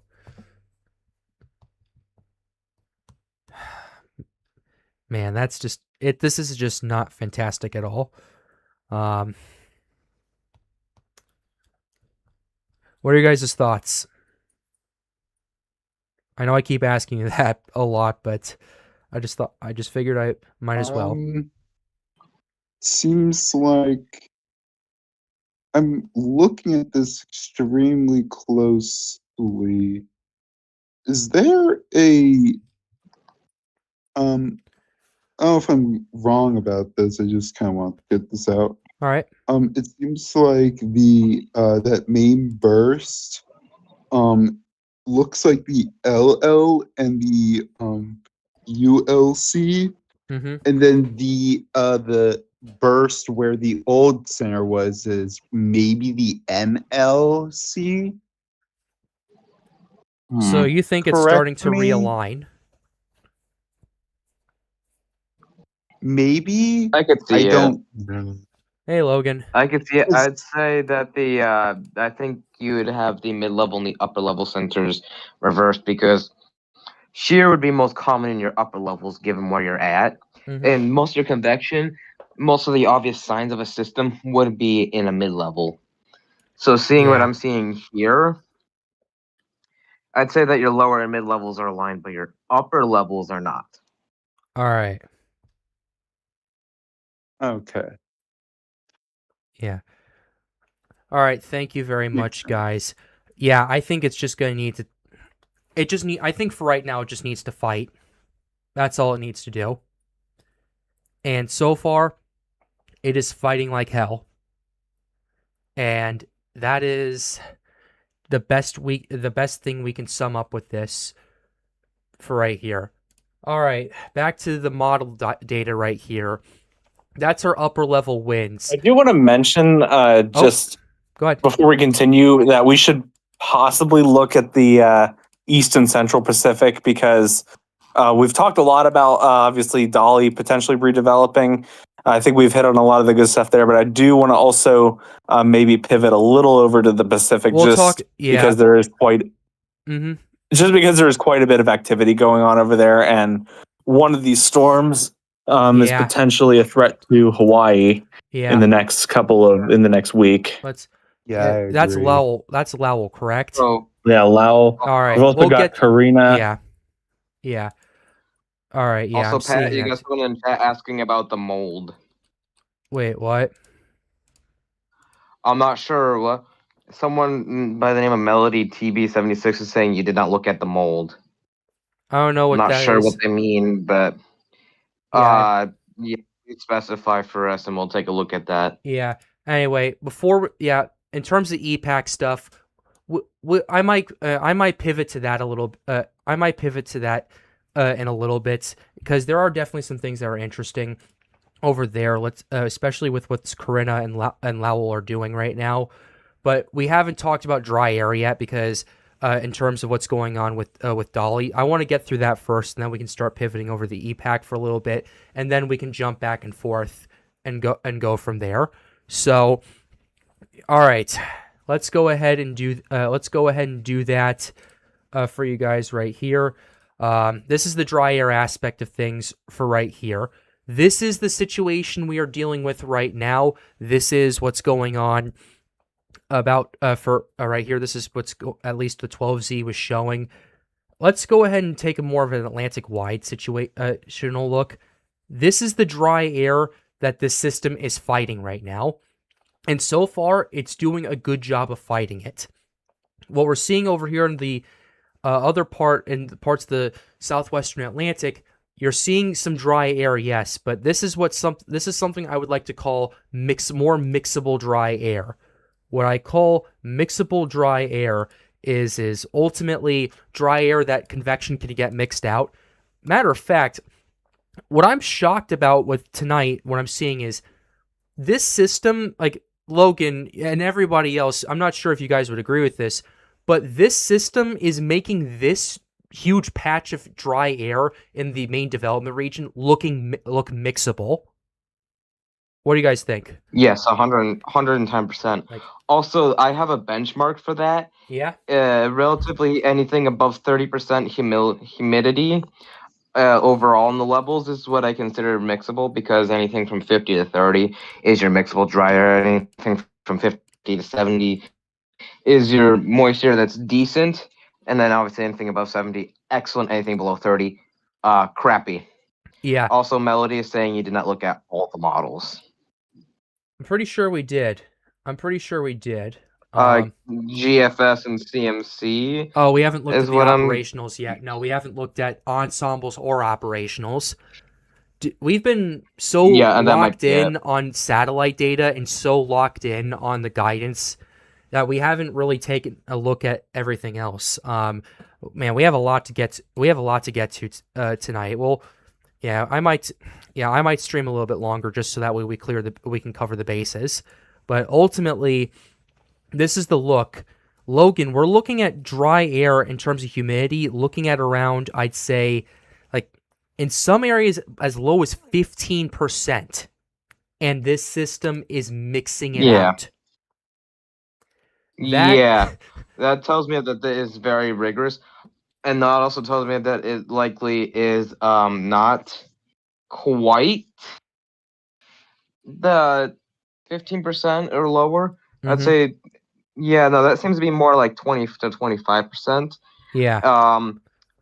Around that point, it's give or take, given how strong the convection is in the storm. Also want to point out, hey, Daniel, welcome. You are on the air. Good to know. Hey, what's up, dude?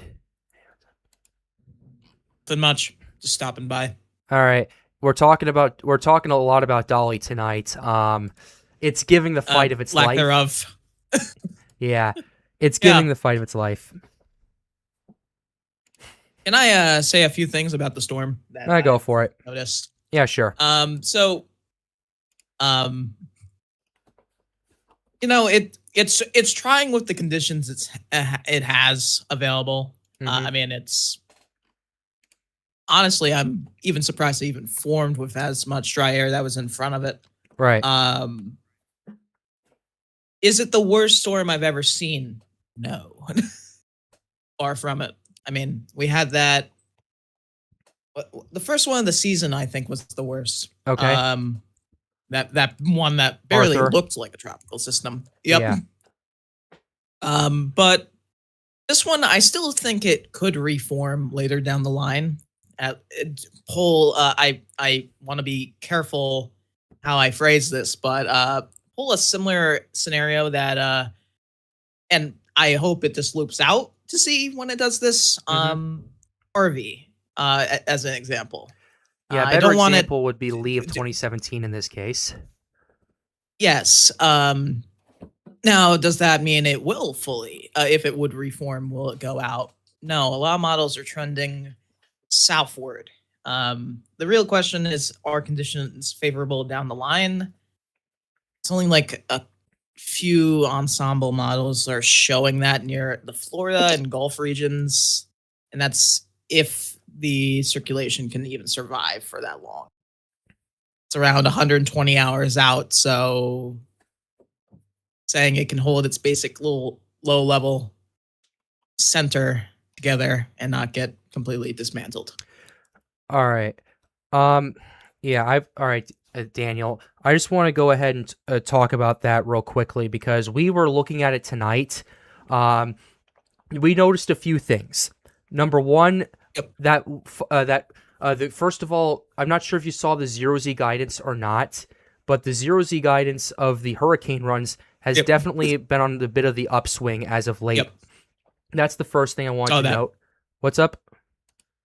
I saw that, and that's why I pointed that out. Okay. However, again, a little far out to say. Of course, yeah. Obviously, that's step 3. This system needs to complete step 1. And I kind of took note to your time frame of about 120 hours out. I'm not sure if you meant before it moves into better conditions or not, but Ethan and I talked about at the beginning of the show was this system has, I'd say, the next most critical time is the next 24 hours or so out, mainly for a couple of reasons. Number one, the system is fighting like hell to keep the dry air away from it. It's actually mixing out what we estimate to be about 15% relative humidity in terms of your bulk dry air aspect. And where the at least the upper level and maybe some lower to mid-level moisture starts to move in is just east of the Antilles. I have it streamed on my screen over here, sir. So that's what that's what we're paying attention to. What Ethan and I think is it's probably going to be about a 24 to 36 hour window before it moves into better conditions from what we've seen tonight. So that's kind of something we've noted. And also the fact that number 3, this system pretty much stayed together throughout the day. It started actually going off right around the time the NHC designated this a remnant. Next thing you know, boom, a huge burst of convection started firing near the center or just east of the center. And it's just been a huge chain reaction throughout the day today. Obviously, it's off to a good start. Does it hold? We're not 100% sure. All signs point to more likely maybe so than maybe not. But still a long way to go, and it looks a lot more organized now than it did by the time we were looking at this morning. So those were just a few things I wanted to point out to you, Daniel, that we've noticed. Yeah. Obviously, it's fighting a lot of dry air, but for the amount of dry air that's in front of it, yeah, it's a little abnormal for the convection that it's presenting. Yeah, it's definitely pretty abnormal, but it's been giving it the fight of its life. So I know I've said that a lot tonight, and I've said that a lot this week on my videos. But yeah, Daniel, I wanted to let you know that what we've seen, and maybe we could get your reaction to that and kind of what your thoughts are on based on what we've told you and what we've shown you, at least when I'm streaming on here tonight. Definitely have to look at a few other things for Correct. a concrete answer on that. So I'll get back to you on that. All right, man. That's fine. Yeah, is there yeah, okay. Yeah, okay. All right, cool. All right, I'll take a look at that a little bit later, Logan. Yeah, that's what we're looking at. Thank you. Yeah, Daniel, if you want to stick around for a little while, you can. You're more than welcome to. Yeah, I'm gonna lurk. I'm gonna lurk right. around, and if I have anything to add, I will jump in. Yeah, for sure. For sure. But anyway, let's go ahead and get back to this. This is the dry air aspect that we're looking at right here. This is tomorrow morning based on the Euros run that we have pulled up going forward. So this is where we're looking at the central Atlantic. That's the view of that. This is by Sunday morning. We're going to go ahead and shift over to the Western Atlantic. You're seeing two things here, at least from what I'm noticing. Number one, you're noticing significantly more moist air in the southwestern Atlantic starting to develop. Number two, a lot of the dry air further to the west becomes a lot more mixable and starts to get its act together. Before you were looking at around 15% humidity. Now you're looking at around 35% humidity, which is a lot better and a lot more mixable. And given the fact that the system is already mixing out much drier air, that is a bit of a concern if it holds together throughout its journey. But ultimately, by the time the system approaches the Lesser Antilles, it's going to be moving into better conditions, and the moist air it has in front of it is definitely a concern, especially considering what we have going on, especially if the 0Z guidance is starting to shift and starting to trend a lot more. And you have a situation over here where basically the further north you go, the better your conditions are going to get. But either way, the fact that you have low wind shear, regardless of that, you don't have very many upper level winds either. If this system can get its act together and redevelop, it's easily going to take advantage of the more mixed environment right here. And with the limited shear, it could definitely mix a lot of this out and just kind of remain intact from what I have seen. So it's definitely one of those scenarios where the conditions just get better as time continues to progress.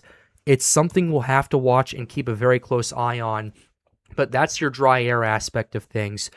Everybody in the call, what are your thoughts of what you've seen with the dry air?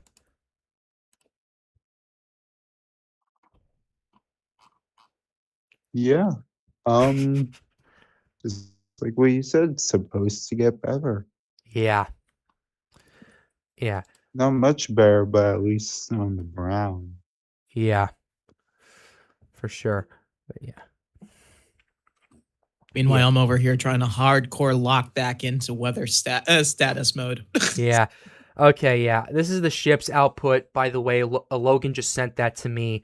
First, yeah, this is the situation. This is kind of more so your rapid intensification probabilities over here. This is the forecasted track.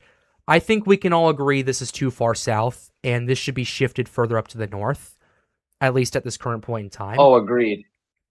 And it's actually scary seeing what that's doing with Yeah. it being further south, because if it goes further north with conditions being more favorable, what's Yep. that gonna do?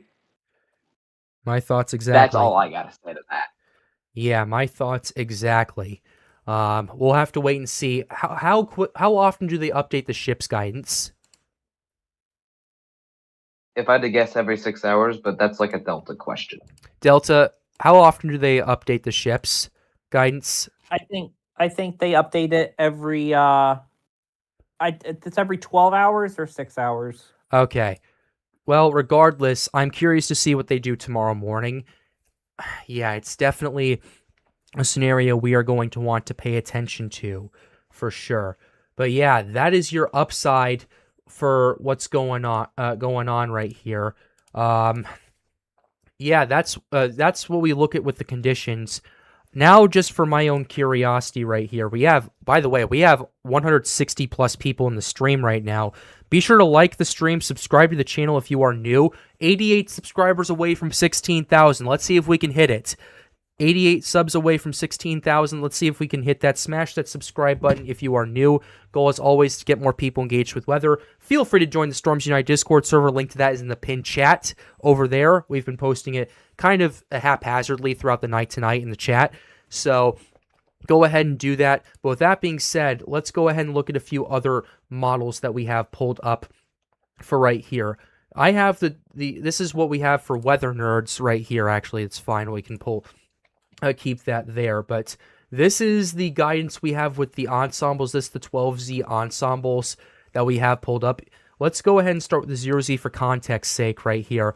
0Z definitely more so your high risk, high reward type of situation here. Let's go ahead and zoom in on this real quickly. Actually, let's zoom out and then get a better zoom here. Perfect. This is what we had with our high risk, high reward type of situation. So yeah, that's definitely a situation. I know I need to stop repeating myself. Okay, this is, like I said, high risk, high reward. Not too many ensembles this far to the west compared to what we're seeing over here right now. This is the 12Z for context and for reference. Boom. A lot more of a signal and a lot more ensembles at this current point in time. What this is telling me right here is the models are showing and seeing what we are seeing right here. And it's definitely something we absolutely have to watch. I'm curious to see what the 0Z input is going to do given the conditions and given what we have seen tonight, especially with the observations, the data that we've collected, and the fact that the hurricane runs are starting to uptrend more and more as time progresses. That's what we're seeing with the 12Z ensembles. Here's the Euro AI. This is the 0Z right here. Not too much going on with the European AI, the 0Z. Let's go ahead and show the 12Z. A little bit more of a signal. What is the 18Z showing? It's kind of a little bit scattered and more all over the place right here. So it's definitely one of those scenarios where we're going to have to watch the conditions and see how that's going to progress. That's our AI run. Here is the GFS run. This was initialized at the 18Z. Yeah, the GFS isn't really showing too much. It's definitely a bit more on the conservative side. What was the 12Z showing? Yeah, the 12Z was that weak signal I showed earlier on my video right here. So, yeah, that's what's going on with that. What's the FNV3 doing? FNV3 staying a bit more towards the south and then starting to shift over here. Matter of fact, let's go ahead and zoom out real quickly.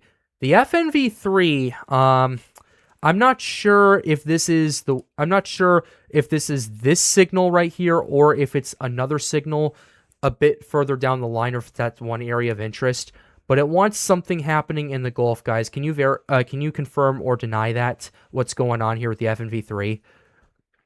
Pat, the FMV3 is seeing Dolly if it got into the Gulf. Oh, okay. All right, that makes sense. So that's what we're seeing with the FNV3. Here's the GNC.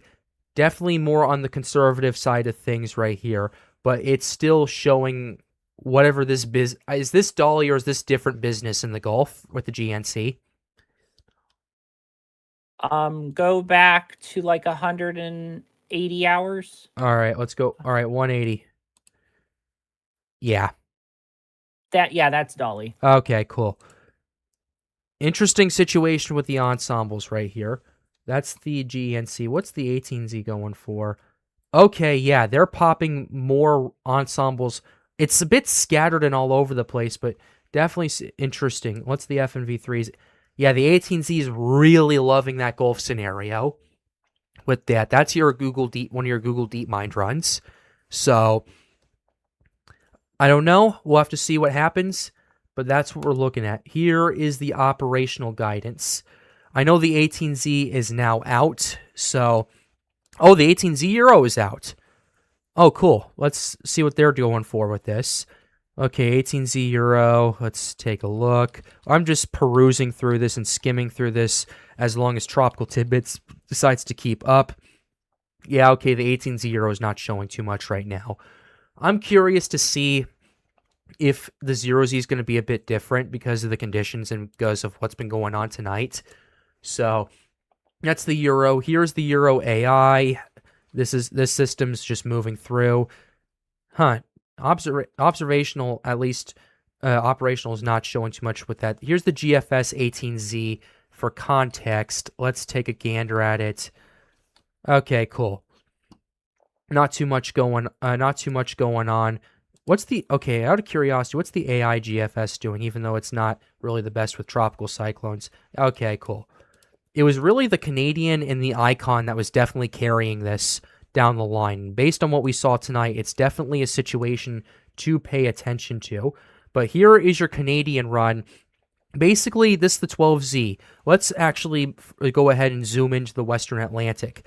This system moves through the Lesser Antilles, moves just north of Puerto Rico and Hispaniola, and then starts to get its act together and organize just south of the Bahamas, just north of Cuba. Actually gets to tropical storm strength as it's approaching Florida right here by the time we get to September 3rd.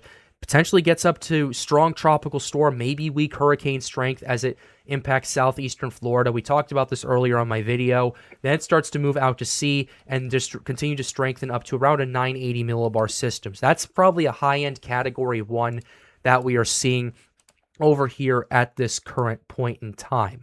But yeah, the Canadian has definitely been carrying it, and based on the fact that we are seeing the ensemble starting to pick up on this, and the conditions, and the fact that the system is fighting like hell to keep itself together, it's a situation to pay attention to and watch out for, at least for the long term. That's the Canadian. What's the Icon looking like, even though it's iconic for being the Icon? Yes, I know, I made another Icon joke. What are you going to do about it, guys? If you guys are OGs, Seriously? What? What, Seriously? Daniel? Daniel, you've been around for a I'm while. gonna call you out on that. Daniel, you've been around for a while. You know I do this. Come Yeah, on. I know you do this. At least I had a break from you for a year. Oh boy, fun. A All little right. bit of Can we take a everything. new spin Yeah. on things? What's up? Can we take a new spin on this? What? I'm an icon. Everyone loves me. No. No. Okay. No. Yeah. No. All A little right. bit of everything, everyone. A little bit of everybody. If Be sure to anything, I subscribe. feel like I'm an icon around here. Let's be Yeah. honest. Yeah. Just be on every stream. Yeah. All right, cool. This is what we have with the Icon. Icon is having the system moving through parts of the Antilles, and then as time goes on, it starts to organize and get its act together. I'd say about 5 days out as it takes advantage of better conditions. This was, as of this morning, this was the 12Z run that we saw previously. This was right before that massive burst of convection and that just caused that chain reaction with this system. It's going to be very interesting to see what the 0Z data brings tonight. I am curious to see how that's going to pan out. But ultimately, the Icon, especially after 6 days out, gets its act together and then just starts rapidly intensifying down to a 977 millibar system, potentially a Category 2 hurricane from what I'm seeing with that pressure right there just east of the Bahamas. That's the 12Z run. What's the 18Z going for? Right here. The 18Z, definitely an interesting situation. I know the 18Z was also showing some sort of development from our conversation behind the scenes. But ultimately, yeah, it starts to close itself off by the time we get to this point right here as it's moving around the Turks and Caicos by September 2nd. That's according to what we see. What's the time frame that we're seeing, at least according to the track guidance here? This is the 18Z track guidance. Yeah, that kind of checks out with what's going on there. Yeah. Another thing I'm noticing, guys, too, is it's going to be moving fast for the next 24 hours and the next 48 maybe, but it actually starts slowing down as it starts to head further to the west. Are you guys noticing that? Yep. There's the steering currents start weakening once you get past Hispaniola and by Cuba and the Bahamas. Yeah. Yeah, that's also too, Delta. That also allows for more time over better conditions as well. I would also just like to say that the UK Met also is showing a scenario similar to the Icon at 12Z. Okay, is the UK Met on Pivotal? Yes. Okay, let's pull it up real quickly. We're gonna refresh. Okay, the GFS 18Z. Where is the UK Met? Perfect. Oh, that goes 120 hours out. Let's go to 90 and go from there. Oh, this is the 18Z. This is the 12Z. Okay, 18Z UK Met wants something to start popping up over here. Yeah. Oh, I'm seeing it. I'm seeing it. It's eerily similar. And then it's... Yeah, it's at Pat, a pretty fast rate. Pat, Hmm? that's actually the icon. You accidentally Fuck. pressed the icon. Yes, I used the other curse word. Okay, tropics. Southwestern Atlantic. Okay, yeah. UK Met's showing something. Yeah, that's Also, fantastic. it's almost like a Fujiwara effect with like a weaker system. Go back another couple out frames right there. Oh, here? Oh. Definitely am noticing that. That's definitely an interesting situation. Yeah, I'm not sure how much I'm liking that. So, oh, we got a $2 donation from GBF Gay Best Friend Hurricane Andrew 2.0. No. I wouldn't go that far personally. Nope. I wouldn't go that nope, far nope, personally. Nope. But yeah, thank you very much for the $2 donation. I do appreciate it. Be sure to subscribe and hit the like button if you are new. Support the channel any way you can if you'd like to. All the support you've given tonight really melts my heart, and I'm really appreciative of that. But anyway, Yeah, thanks for the donation, but no, we're not talking about Andrew, and we're not talking about the CTCI who wants Dorian 2.0. But no, we don't want that. No. Don't start saying things because they will come true. I've seen that happen time and time again. Yeah, Dan. Yeah, I wonder. I have PTSD about it. Thanks to Tristan. Yeah, I was about to say. Do you know what? I was about to say. I wonder what he thinks about this. I've actually not talked to Tristan for 2 months. Okay, since cool. our fallout All right, happened. cool. I'm not gonna rock the boat. I'm not gonna rock the boat. Yeah, that's right. Don't rock. Yeah, fair enough. Anyway, yeah, that's man. The 0Z stuff. Yeah, is- don't rock the boat. Let it. Yeah, don't rock the boat. Let it Well, sink. speaking of boats, I would say that at least in terms of the remnants right here, it's not only the ship here is not only navigating the storm, but it's also doing some patch job repairs along the way as well. So, yeah. Not very fun. By the way, seizure warning, I do apologize for that. I just want to see what the latest is here before we start pivoting to a couple other topics for tonight, because we still have a few EPAC things to go, and we still have some Eclipse things to talk about, especially with the photos that have been submitted through Instagram and through Discord. So, I sent mine in a little late. just send it into the Discord server. Yes. Okay. Yep. Don't rock the boat. I also sent in a video of a time lapse with my Insta360. Yeah, well, Cool we're going to be going over all of that soon. But, okay. But, yeah. All right, so let's go ahead and take a quick gander at things. Definitely interesting. Yeah, it looks like it shed... convection. Yeah, it looks like it shed some of the weaker convection over here. And now we're seeing this... Oh! Yeah, convection is starting to surge to the west, guys. And this burst over here is surging more to the east. That's been the consistent convection. Yeah. Center hot tower. Yeah, that's been very consistent. It's been consistent, causing that chain reaction all day. Also noticing that outflow continuing to improve and continuing to grow as well. A few cells also starting to fire over here to the west as well. Mainly getting sheared off at this current point, but that's helping. Whatever little bit helps happens. So, yeah, that's definitely some new information we have. Yep. Oh, yeah. Man. All right. If there is any new information on Dolly or the remnants of it, we will go ahead and jump back to that and see what's going on.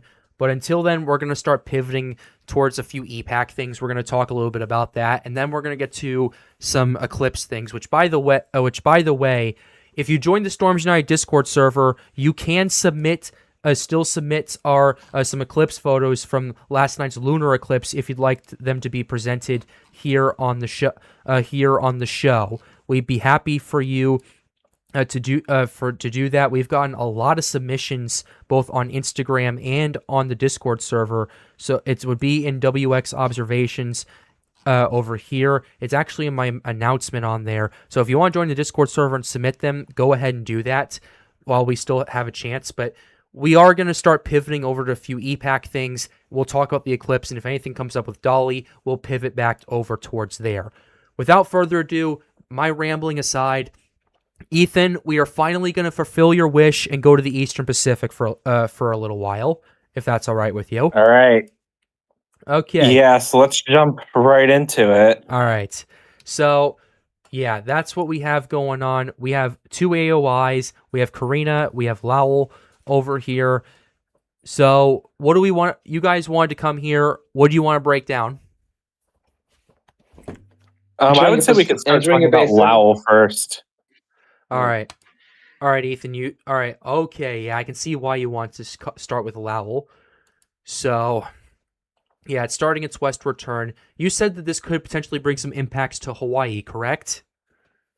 Yeah, so the ensembles are there's still a lot of uncertainty because we're pretty far out. Mm-hmm. But this storm is going to be getting pretty close to the Hawaiian Islands nonetheless. Yeah. Let's see a lot of these don't quite go out that far. Mm-hmm. But there's certainly potential for Hawaii to be seeing some impacts from this, especially if you look at the 12Z EPS ensembles. We see this storm intensifying quite a bit, and it's starting to curve almost kind of towards the Big Island. Okay. So. Oh, I see it. Yeah, that one right there. Yep, I see it. Yeah, see that's what has me concerned. All right there. Yeah, just this pivot towards the Big Island.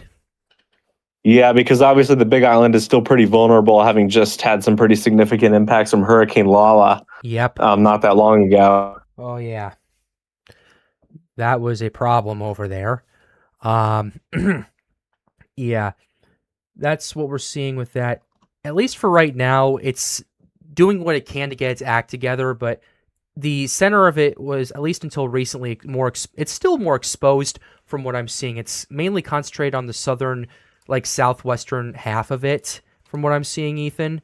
That's what I'm seeing with what's going on. It is still, I believe, pretty sheared. All right. Yeah, it definitely looks like a sheared system, but we got a pretty good circulation there. All right. So it's just going to need time to develop, but NHC is already forecasting this becoming a hurricane, and most of the ensembles are on board with that as well. So there's a pretty high confidence in this system. Yeah. They're forecasting a high end 2, if not a low end 3. By the time it starts approaching Hawaii. Yep. Now, there are the models that are suggesting at 3, 4, and there's that isolated 5. I doubt the 5, but 3 is, I would say, still in the question. Yep. Oh, I see what you're talking about. Yep. The question is, does it do that while it's actually, what is the strongest hurricane that's been reported near Hawaii in history? Well, Hurricane Iniki in 1992 was a Cat 4 when it hit Kauai. But other than that, the strongest hurricane to ever impact Hawaii has only been like a Cat 1. There are exceptions, but in general, Hawaii does not see a lot of strong hurricanes. What about Hurricane Iniki in 92? Iniki was kind of was basically the one exception to that. That was a Cat 4. Yep. And that was very devastating on the island of Kauai. Other than that, there have not been any hurricanes, at least in the satellite era, that have been stronger than a Cat 1. Right. Hurricane Lala being the most recent of those to produce hurricane force winds on any of the islands. Yeah. By the way, is this system being sheared by the weird in between of the other storm? Let me see. Since that's another thing with this East Pack season is that there's so many storms so close to each other that they're both As Tristan a called lot of it, them they're are kissing each other. a lot of them are colliding with each other. Definitely am seeing that. Yeah, Yeah, they're just all look in the smoochy Westpac, smooching, for kissing each example. other. Oh, yeah. Mm-hmm. Yeah, so with all these systems being very in close proximity, we could definitely get some Fujiwara effects going on, which is going to make forecasting the track, I think, very difficult. Yeah. By the way, Especially the two for- systems are going to be one's going north, one's going south of the other. So Yeah. So gonna yeah, be- this is gonna make this yeah. is gonna get very erratic going forward. But like I said, right now we can't guarantee anything. This is if it does approach Hawaii or impact Hawaii, that would be pretty far out, probably at least 5 to 7 days Yeah. into the future. So obviously we're not guaranteeing anything right now. But this system is worth watching because it will become a hurricane, and it will be close enough to the islands that I would definitely, if you're anywhere in Hawaii, I would definitely be paying attention to it. Nothing to be super concerned about right now. I'm not saying, start to prepare now for a hurricane impact, but just keep an eye on this system because it is going to be a strong hurricane regardless. And depending on exactly how it interacts with, those other systems that are also in the East Pacific, the track is still very, there's a lot of uncertainty once we get past a couple days. So, but there is the possibility that it will bring significant impacts to Hawaii, but there's so much uncertainty right now that we really can't say that anything is set in stone. So, Yep. if you're in Hawaii, pay attention to this, but don't worry about this quite yet. All right. Hey, Pat, why don't we look at the model outputs for level? In terms like operational. Yeah. Okay. Yeah, we'll go ahead and take a quick gander at that. Let's see. Okay. That's Lowell right here, I'm guessing. Yeah. Okay, that's the GFS. This is the 18Z GFS. I'm throwing that out. I'm using the 12Z. Yeah, it pushes pretty far to the north. Then it gets yanked further back to the south. And then it gets pushed back up to the north again. Oh, Like a little yo-yo effect. Probably being pushed around by the other system. Yeah, it's getting bullied. Yeah, that's very, very far in the future. But if anything like that were to verify, that would be quite concerning. 1,000%. I don't like Hey, the Gavin, day wanna that silence for a form second? it does that. Hey, Gavin, want to silence for a second? What's up? Boing. You know what this is kind of like? What? Fujiwara effect. A little bit, yeah. Yeah. 100%. Even though we're dealing with two systems that are currently doing it right now in the Western Pacific. Yeah. Pretty amazing. Yeah. That's the GFS, though. Let's see if any other guidance shows that. Let's take a look at... Okay, this is the Euro. The 18Z, this is the 12Z Euro. Let's pull this up if Tropical Tidbits wants to get its act together. Wonderful. It does. Okay, looking at it. Euro's definitely more conservative. It wants... Yeah, the Euro... Oh, man. Yeah. It wants this to get pulled back to the east. Look at that Fujiwara effect right there to the east of Hawaii. Yeah, it kills both systems down the line. Yeah, so as we're saying, there is an incredible amount of uncertainty with this. Oh, 100%. At the moment. So, yeah, it could be a threat, but we're not going to say that it is right now. We need to wait a little just bit. because there's so much uncertainty. Yeah. Yeah. would just because say, these models potential have rain vastly mix. different Yeah. predictions of how these systems will interact with each other. Yep. That's for sure. That is definitely for sure. Let's see what some other scenarios are looking at with this too. That's the Euro. Let's go ahead and see what the Canadian is doing. The Canadian right here. Yeah. The Canadian wants this just to stall. So that's nice. Thank you very much. What's the icon? Yeah, wildly different forecasts here for sure. We have no consensus. This The closest is, Yeah, thing we this have to is consensus even is the more- GFS and the icon. Dude. which we can't trust neither. Yeah, that's the closest thing we have to consensus. So, yeah. Oh man. Yeah, there's not much to say on this other than we need to watch and see what's going to happen with all four of these systems, honestly, because they're so close together. Yeah, it's one of those type of situations. But yeah, it's pretty interesting to see just the sheer level of activity in the East Pacific compared to the North Atlantic, because you basically have, I mean, you're going to have, if this one area of interest develops, you're going to have 3 tropical cyclones right alongside each other there. When Yeah. you said sheer amount of development, your mic cut out at the worst possible second. Aw. Made you Just say sound like hey, you said sheer. the swear word. Oh, Oof. All right. yeah. Well, I'm just saying the amount of activity in the East Pacific, complete contrast from what's going on in the Atlantic. This is our classic El Nino pattern right here.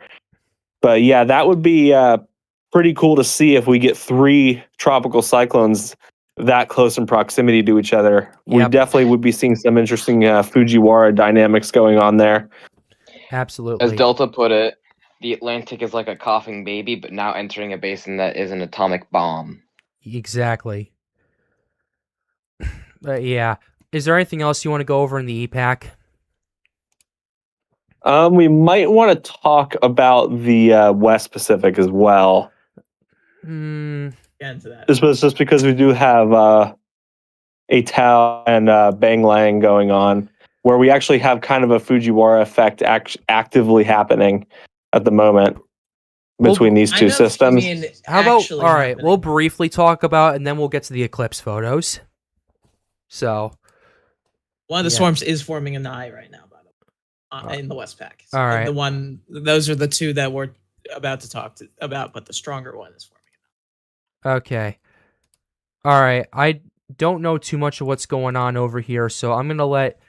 Yeah, I'm going to let... are these the 2 storms right here, or is this just some random Yes. convection? Yes. Oh, Yes. Those are the 2 storms, They're- like side by side, basically. A typhoon Also- and a tropical storm. Okay, so you're okay. all right, Trevor, you you're go basically ahead. talking about this 'cause I'm not actually making a post about it right now.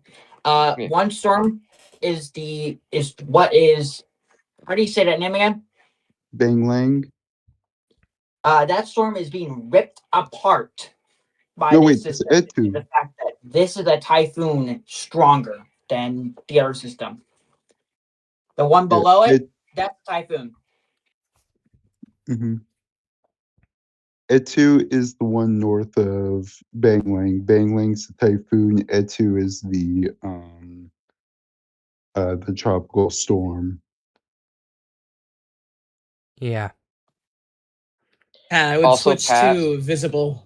Visible. imagery. It gives you a better census of where the centers Oh, are. that's not but good.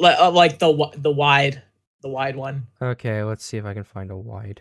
Oh, true color? Yeah, I can do that. Yep. There we go. Also, That's after better. this, I'll take a look. Also, after this, take a look at Dolly again.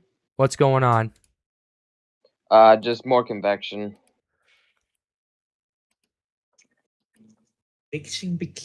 Okay, I'll take a look at it in just a moment. Yeah, Trevor, if you want to go over this briefly, Go for it. Okay. Basically, fun. I don't know how to say these two names, so it's gonna be pronouncing them wrong. But Mm-hmm. system number one, tropical storm. LT, can you say these names for me? What's up? Tropical Storm Etu and Typhoon Banglang. Both of these systems are basically doing what we call a Fujiwara effect. We haven't seen that since last year in the Atlantic, obviously, because Umberto but and Imelda. basically, the top portion, which is the tropical storm, it is being currently ripped apart, and as of recently, the update came out. They're now having this thing at 40 miles per hour and moving at 5.6 miles per hour to the north.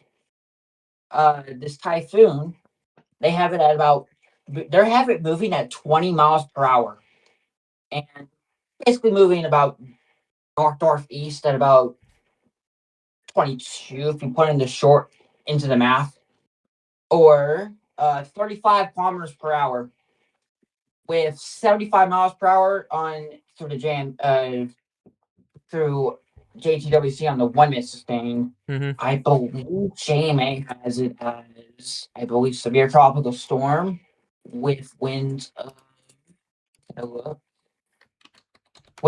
of 70 right now. All right.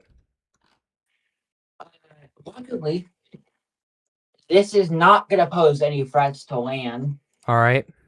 And what was lava is actually in the path of this. Okay. So I think once these systems coming together, lava is going to get destroyed and eventually merge together with these systems.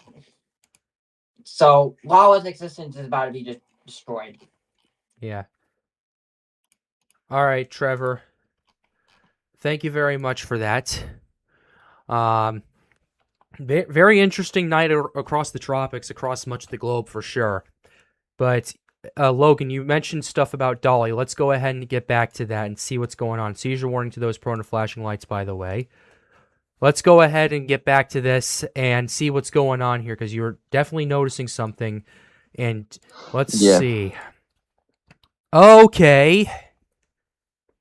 That's problematic. For two reasons. Mm-hmm. Yeah, no wonder you wanted to get back. You wanted to come back here. Yeah, seizure warning. Yeah, thanks. This was the latest couple of frames right here. Oh, this is the latest few, actually. This started blowing up. This started going... Yeah, we had multiple areas starting to go off over here. Now it's number numerous. one. Yeah, that's number one. Number two, these two bursts are reconnecting right here. Number three, you're seeing more hot towers firing to the southeast of the main bulk one over here. You're noticing more hot towers firing off on the extreme southern side in every aspect. Also, yeah, two it's more tapping things, into actually. D-Max easily right now. Very easily right now. I got more on top of that. What's It's also tapping into that. It's also tapping into some divergence. So, like on the northern half, see how you got those clouds being just fanned outwards in the northern half or so, Like and how these? yep, Yep. and how your CDO that you have now is circular or annular in this case. That's a problem. Second up, if that band gets absorbed, that's more. I actually prefer if that band kind of blows up, Yeah. dissipates, and moistens the environment. Which band are we talking about? The one to the south. This? The one that does not look like a circle. Yeah. Okay. Yeah. The one that looks like a trapezoid. Yes. How to put Trapezoid is it? my favorite shape.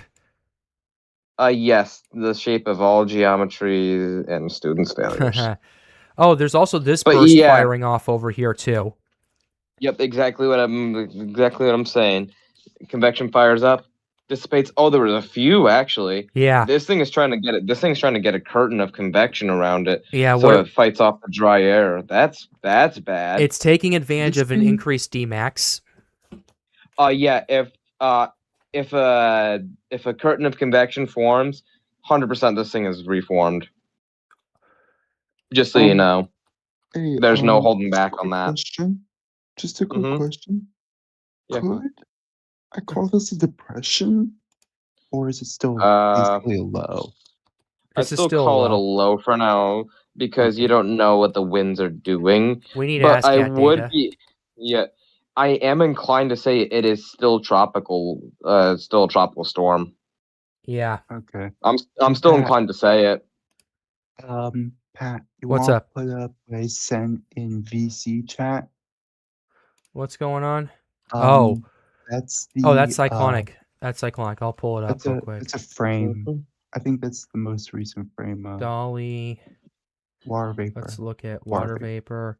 vapor. Look Yep. That's a Yeah. problem, Pat. That's a huge problem. What's going? Okay, You know why? educate us. So you see how you have that pocket of more moist air out to the west northwest? This. Hold on. Let me make sure I'm looking at your screen here. Where my cursor See is. that? Yeah, see that pocket? Yeah, Yep. see that pocket? Mhm. It's connecting with Dolly's remnants right now. Plus the curtains of convection are firing up, so that's moistening the environment more. So that is about to connect. And outflow going to the north is going to fight off that dry air coming down to the south. This thing's going to move west-northwest as it's been doing, so it's going to dodge that dry air. Right. I'm saying 50-50 shot. I'm going balls to the wall here. You think the NHC is gonna? I think the NHC is gonna increase chances seeing all this, but how much is the question? Oh yeah, they'll probably go to 30%, maybe 20% if I'm honest, because they're very conservative. Yeah. But what I'm seeing here, extreme convection, extreme symmetry. Symmetry. Yeah. Yes, symmetry. Moist air that is about to connect with the system, so it's gonna have a moist channel. The shear isn't too insane from what I'm seeing. It doesn't look like a sheared storm. Mm-hmm. All I gotta say is, this thing is. These models are onto something. Am I saying Category 5? Hell the fuck no. And I'm using a curse word, and I don't That's care. okay. That's okay. Yeah. Honestly, I think it's warranted. That's fair. But yeah, you see it connecting with that convection and all, right? You see that moist channel connecting. 1 bajillion%. Yes. All I gotta say, and that you guys, I want to hear you guys' thoughts after. Here we go again. Yep. Here we go again. Yeah, this is gonna be a problem. Is there Not anything gonna else say we want to anything cover with yet. Dolly? I'm not gonna say anything yet. All right. But I know I'm seeing divergence, and how the shear is gonna weaken soon. But and with the I just don't know what is the MPI in this area? The MPI. Just curious. Maximum potential energy, maximum potential intensity. I do not know the answer. Well, I think that's isn't that just is that based on solely water temp in OHC? I believe so. I think it's based off of it's based off the maximum strength the waters can support. Yeah. Given that we're at about 28 degrees Celsius with 75 OHC, that's probably 120 miles an hour at a maximum, by the way.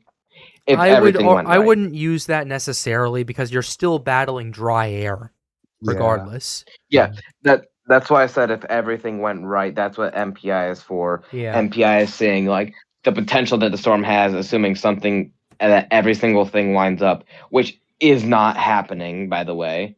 Yeah. I'm just not curious. even close. Yeah, the maximum potential would be probably about 120 miles an hour or so if this thing 100%. had no shear, no dry air, and these water temperatures with the OHC that it's got right now. That's Yeah. basically what that's saying. All right. The reason I'm just unsure what the future of this persists, due to the extreme El Nino. We don't know if anything is gonna rapidly change for the better of the system or worse for the system. Yeah. Yeah. But what I'm seeing now looks to be changing for the better of the system. Uh, shear's supposed to decrease. There's supposed to be a somewhat increase of moisture, um, as seen by the blowups of convection. Um, it the center got displaced north, which puts it in a better position to stay away from the islands. Yeah. And yeah, and malls are also catching up that this could note they are far out. Mhm. Can you go back to the recent mall guides for me? Yeah, I got you. Intensity or Yeah, track? they are far out. Yep. But not that far out. Right. Can I see the intensity? Can I see the intensity guides? Yep. Yeah. Like most of the malls projecting the storm to go back to tropical storm status Mhm. by 108 hours out. Yeah. And like by like around 120 to 168 hours out, malls are supporting high-end tropical storm to low-end hurricane. Definitely am seeing that too. Mhm. Yeah. So that shows that malls. I'm curious of what like the intermediates like 6Z is gonna show. But for now, this is a really big uptrend. Yeah. Definitely a bit of a concern right there. Yeah, it's yeah, this is the more I look at this, this crazier this gets. That said, this needs to fight through tonight and more importantly tomorrow through D-men. That's the main thing. If we see a situation where it keeps going at that point, then it's fair game. But that said, even on the show here tonight, we have definitely. I got one more thing to add. Go ahead. Something else that might be helping this storm to survive more. We have an Atlantic Nino now, for the most part. We have an Atlantic Nino. Yeah. Yep. That's probably allowing more rising motion to counteract the El Nino that's going on in the Pacific. Basically, that's probably going to allow for more rising mechanisms, which is why the storm would probably be taking advantage of D-Max like it's doing. Yeah. It's because we have an Atlantic Nino going on in the Cabo Verde from Africa to South America along the equator. And basically with that, that's probably explaining why the system is doing so well. Hey, Logan, are you covering your actually mic or? Oh, let's try that now. Okay. Are we good now? Yeah, we're good. Yeah, so basically, it's just gonna be. We thought the Atlantic woke up this month. No, it's waking up next month if this continues. The Atlantic Nino is gonna be everything to this season. Yeah. It's gonna basically gonna be sink or swim, pun intended, as I talked about earlier. Yeah. But yeah, I'm just hitting my home runs with my jokes tonight. But yeah, Nice. Pat. the Atlantic Nino would probably help. Yeah, what's up, dude? All I have to say, I'm looking at the anomalies, and all I have to say is gulp. The SST anomalies? Yeah. So this is a climate reanalyzer. Yeah, I'm looking at it. This is August 1st. You All see right. the Atlantic Nina and the 4 is fairly Yep. below average. Here's yesterday. Mm-hmm. The warm has connected all the way to New Guinea, Indonesia. Yeah. You see that? And then look at that 4. Yep. In the span of a month, it got killed. Are you talking about this over here? This right here. What? LT, what are you showing? Oh, It's showing the the Atlantic oh, Nina. okay. My bad. Oh, the Atlantic Nina is now an Atlantic Nino. That's problematic. Yeah. Let's zoom into the North Atlantic and put on yeah. Yeah. Any thoughts, guys? What? Any thoughts? Basically, the Atlantic can support a subtropical system upwards of 45 degrees north. Almost every single point longitudinally in the Atlantic, and some spots longitudinally, can support tropical development all the way to 40 degrees north in latitude. As you can see, that warm current Right. from the Gulf current reaching about New York City in latitude, Mm-hmm. which is insane to me because, yeah, not even just there, the other areas too. It's just alarm bells are ringing. Ding dong over here. Oh, and get this. Look at that. You see that area? The subtropic area? Yeah. It's just fueling this area in, in And preparation. stockpiling. Yeah, in preparation for a potential redevelopment for Dolly. Where at? You see? Dolly is currently like what? Like right over here? Yep. And if I do like that, see? Dolly is projected to like, according to the model, it's like go kind of like this.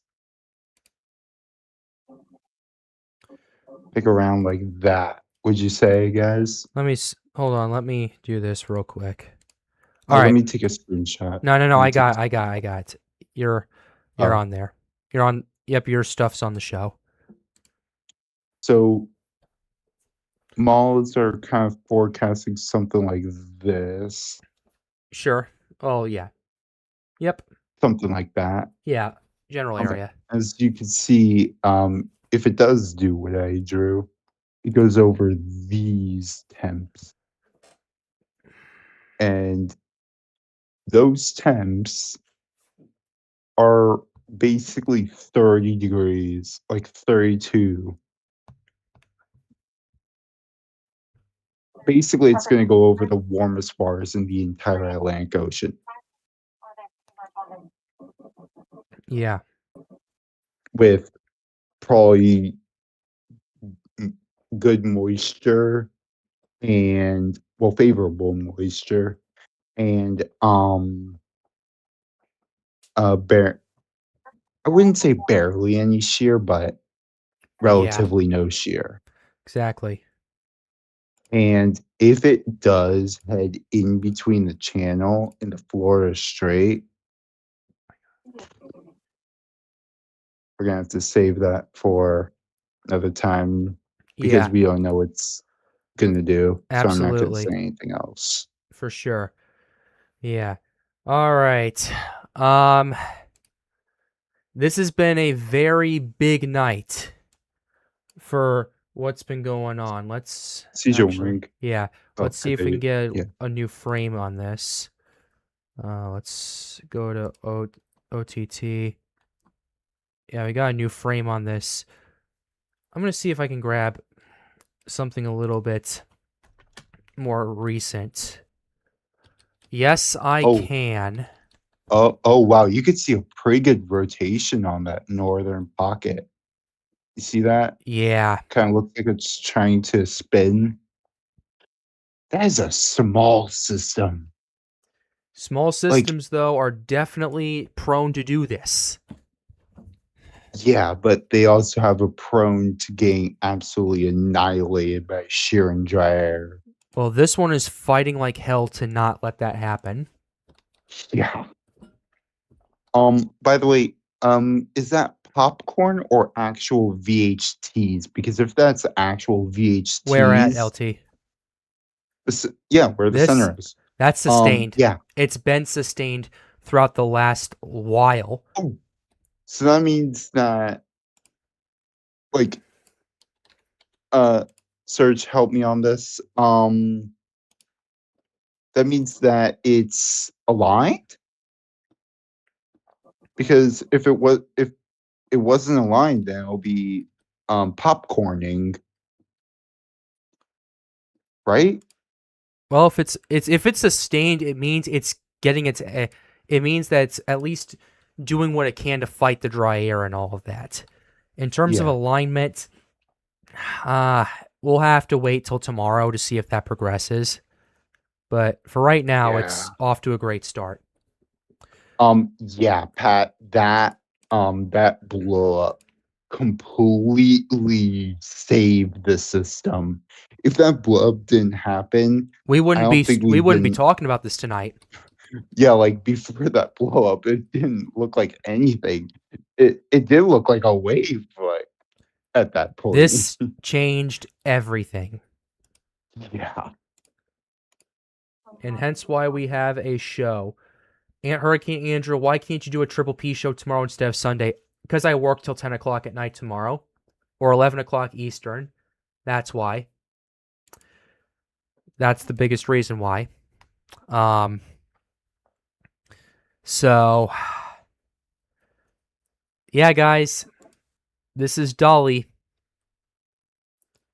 Off to a roaring start in terms of its resurgence. Is there anything else we want to go over with Dolly right now before we start pivoting towards towards kind of our not necessarily our final topic, but kind of our final main topic for tonight?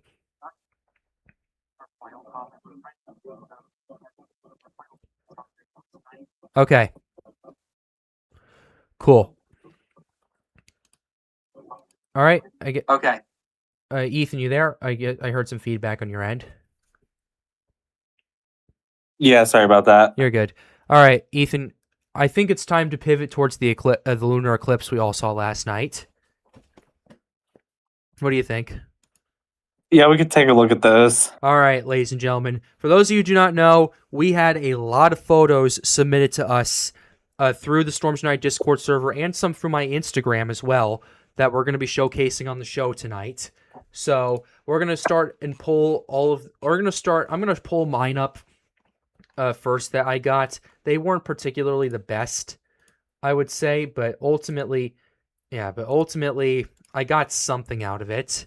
So this was my little image to start off with. This was taken right around the peak where I live. So here's another shot of this. Not the best photos, but definitely got somewhere. Just my camera at 25 times zoom was not particularly fantastic with this. So that's what we had, at least with my photos, to start off with. But a lot of you guys had a lot better shots. Matter of fact, we'll start with Radar Bolt's shot right here that we have. This man, he got that's a really high quality lunar eclipse shot from where he was at. This was, I would say, a lot better than mine, to say the very least. But yeah, that is a crazy good shot that were submitted to us. We also had had another one. This was from This is from Kosit, one of our members in Storms United. This was his image right here of the lunar eclipse. Kind of more of a good from a back shot, I would say, more of a away shot. But this was taken from Florida, so yeah, it's a pretty good one. We also had a few from photos here. I'm gonna see if I can find the best one of these. Oh yeah, this one's probably the best. From Ian from Storms United. This was his image right here of the eclipse. Definitely a pretty interesting shot, to say the very least. Good, it's a good shot, but also to say interesting. Here is Tyler's right here. This was he has a few from around right before totality, but this is was around the time of totality right here from last night. This was his image Correct that he submitted. terminology is maximum, not totality. Maximum. It didn't ever hit totality. Oh, that's right, maximum. Sorry, thank you, Daniel. Yeah. I apologize. Let me give an opinion of that photo. But near totality. He Yeah. sent that in another server I'm in. Mhm. I was like, oh wow. I couldn't see anything because clouds came in my area, so Oof. my name was room spread. I was like where I was when I got there, it was fully cloudy over. The storms from New York City were coming by. Yeah. And then at totality, it fully cleared. Yeah. Like fully cleared. Yep. We also have Humidity was my Yep. biggest Oh yeah. issue, though. Yeah, here's one from this is one from Slajik Plus right here. This was his image taken of the eclipse. Pretty nice shot. Pretty good shot for right there. Let's go ahead also and take a look at a few others. LTW, you sent a couple into the Storms United chat right here. Indeed, I did. Let's go ahead. And, this was your first one. Florida. Yep, this is the one you took right here. I pulled this one up because I looked at both of them. I'd say this one. I like this one better than the two. The other one was kind of a wide shot. This one right here, you got it pretty good, I would say. Yes. So, by the way, if you want to do what I did, you got tone down that exposure or set to whatever exposure, but I did -2 exposure. Yep. And unfortunately I had to use night mode because if I didn't, then it wouldn't capture pull out the the red. red tint. Yeah. And you have to hold it still, and you gotta Tripod. zoom all the way. No, I actually did use I did not use a tripod, as a matter of Wow. fact. And you have steady. to zoom all the way in. You have to zoom all the way in to the moon. Yeah. It's a bit blurry, Mine were but too.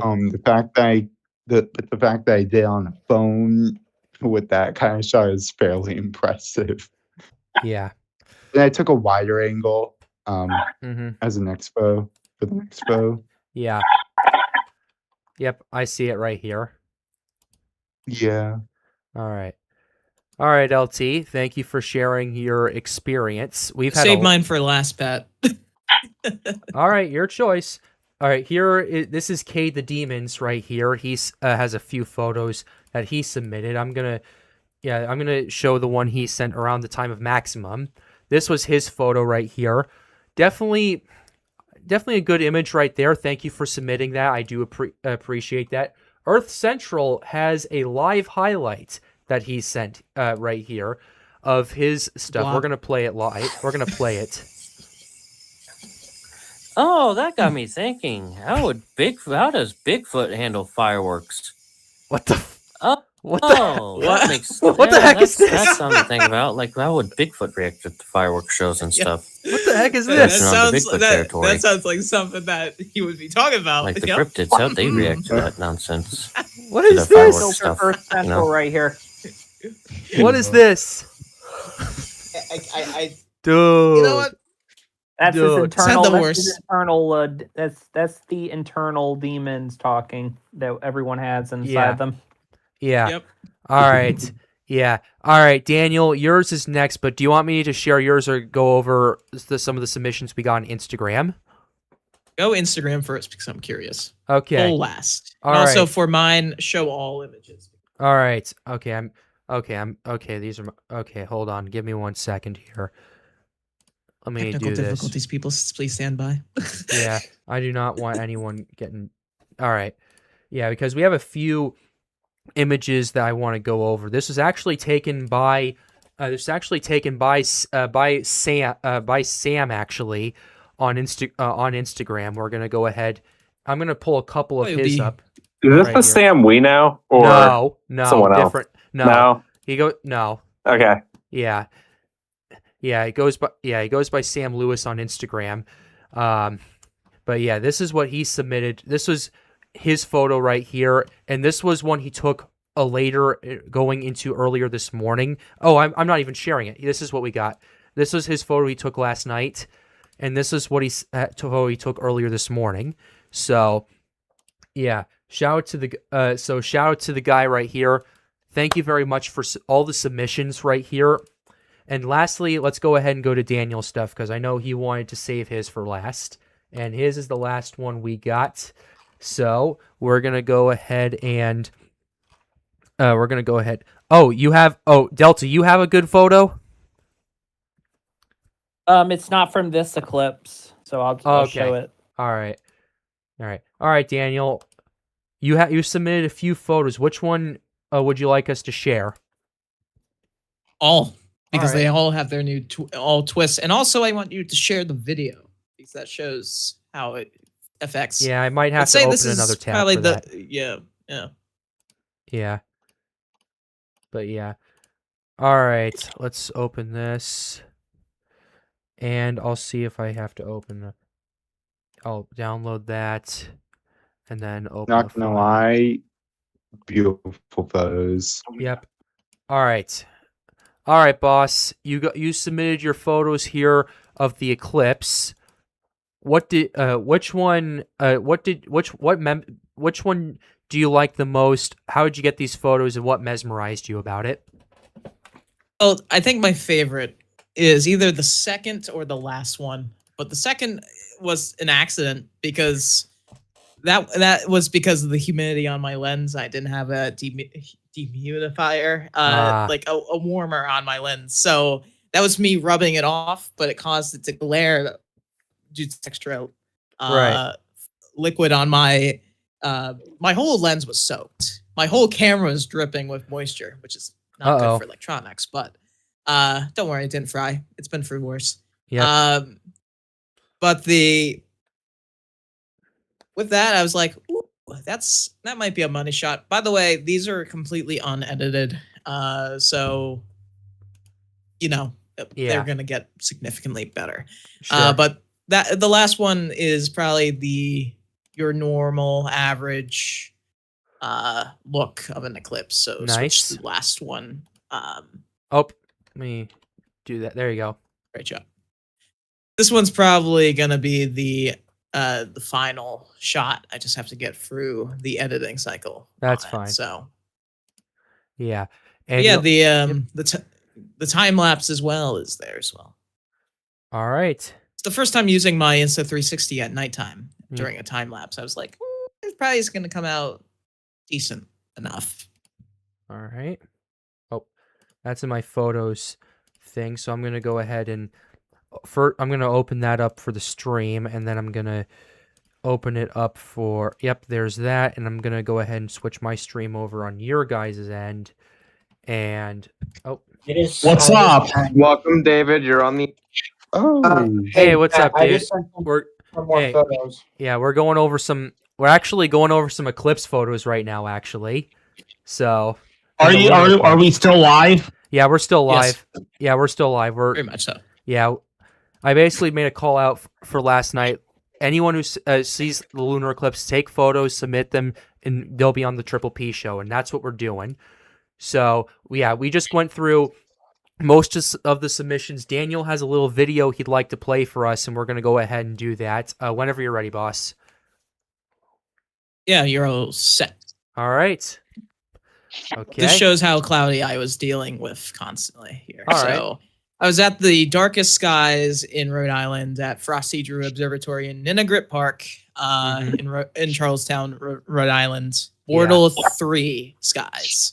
Yeah. And when near, at maximum, I could see the Milky Way, which is a little jarring during a full moon. So, and unfortunately, it doesn't capture the Milky Way exactly, but you can see the stars in the background. Absolutely, we can. So this is at maximum, and then you see how it cleared out perfectly, and then coming out of maximum and the light returning. Oh, man. Well, man. You got good photos, though. That's for sure. Yep. Yeah. I'll play this again just to... honestly, I find this footage kind of addicting and mesmerizing right here. I'm not gonna lie. I still have the footage. I could do a full, since it's 360, I can make it so it looks like a globe. So you see the full 60-degree view. Obviously, that would look a little jarring. Yeah. But right behind this view is where my cameras were going. And also, if anybody that's curious on what that blinking light is, that's just the record on this Insta360 going off. Yeah. It goes every like 2 seconds, but this is going at a 2-second interval, so it's fun. Yeah. Hey, Well, I have to say for the live stream, I was not able to see the lunar eclipse because we had tropical moisture associated with post-tropical cyclone Isel that brought dew points into my area in the mid to upper 70s last night. It was terrible. It was muggy. It was disgusting out. Tonight, it's actually a lot better. The air's a lot drier and it's cooler outside. Of course it is. Man. Oh, man. Yeah. We should have had the eclipse tonight. Can I say something? What's up, I know. What's up, and by the way,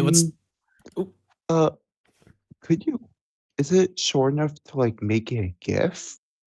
Or is it too Daniel's long? video? Yeah. you can probably make the main switch into totality a GIF, because that you don't really see the transition until a little bit later. Yeah, during the half point. Yeah, a 50 FPS GIF, probably with the stuff that I'd use, you probably wouldn't be able to sustain it for longer than like 5 or 6 seconds. Take it's 30. It's 30 FPS. Okay. Footage, so all right, then I could probably sustain for 10. Can I take a look at the photos that were sent in general? Oh, let me pull this up. So, Daniel, what do you think about this very strong El Nino? It's something. I can tell you that. Yeah. Oh, yeah. It's Trevor, this is your gonna photos be right insane. Here. Yeah. No, this is coming in from a friend. This is coming in from a friend that lives in Jackson, Tennessee. Wow, that's awesome. Shout out to him. Sorry to cut you guys off. I just had to ask. Didn't have to cut me off. Yeah. All right, you guys keep going. I'm gonna actually try to pull some other ones while we're still on air. Up. I'm just gonna post them in at this Discord server so you can show some more. But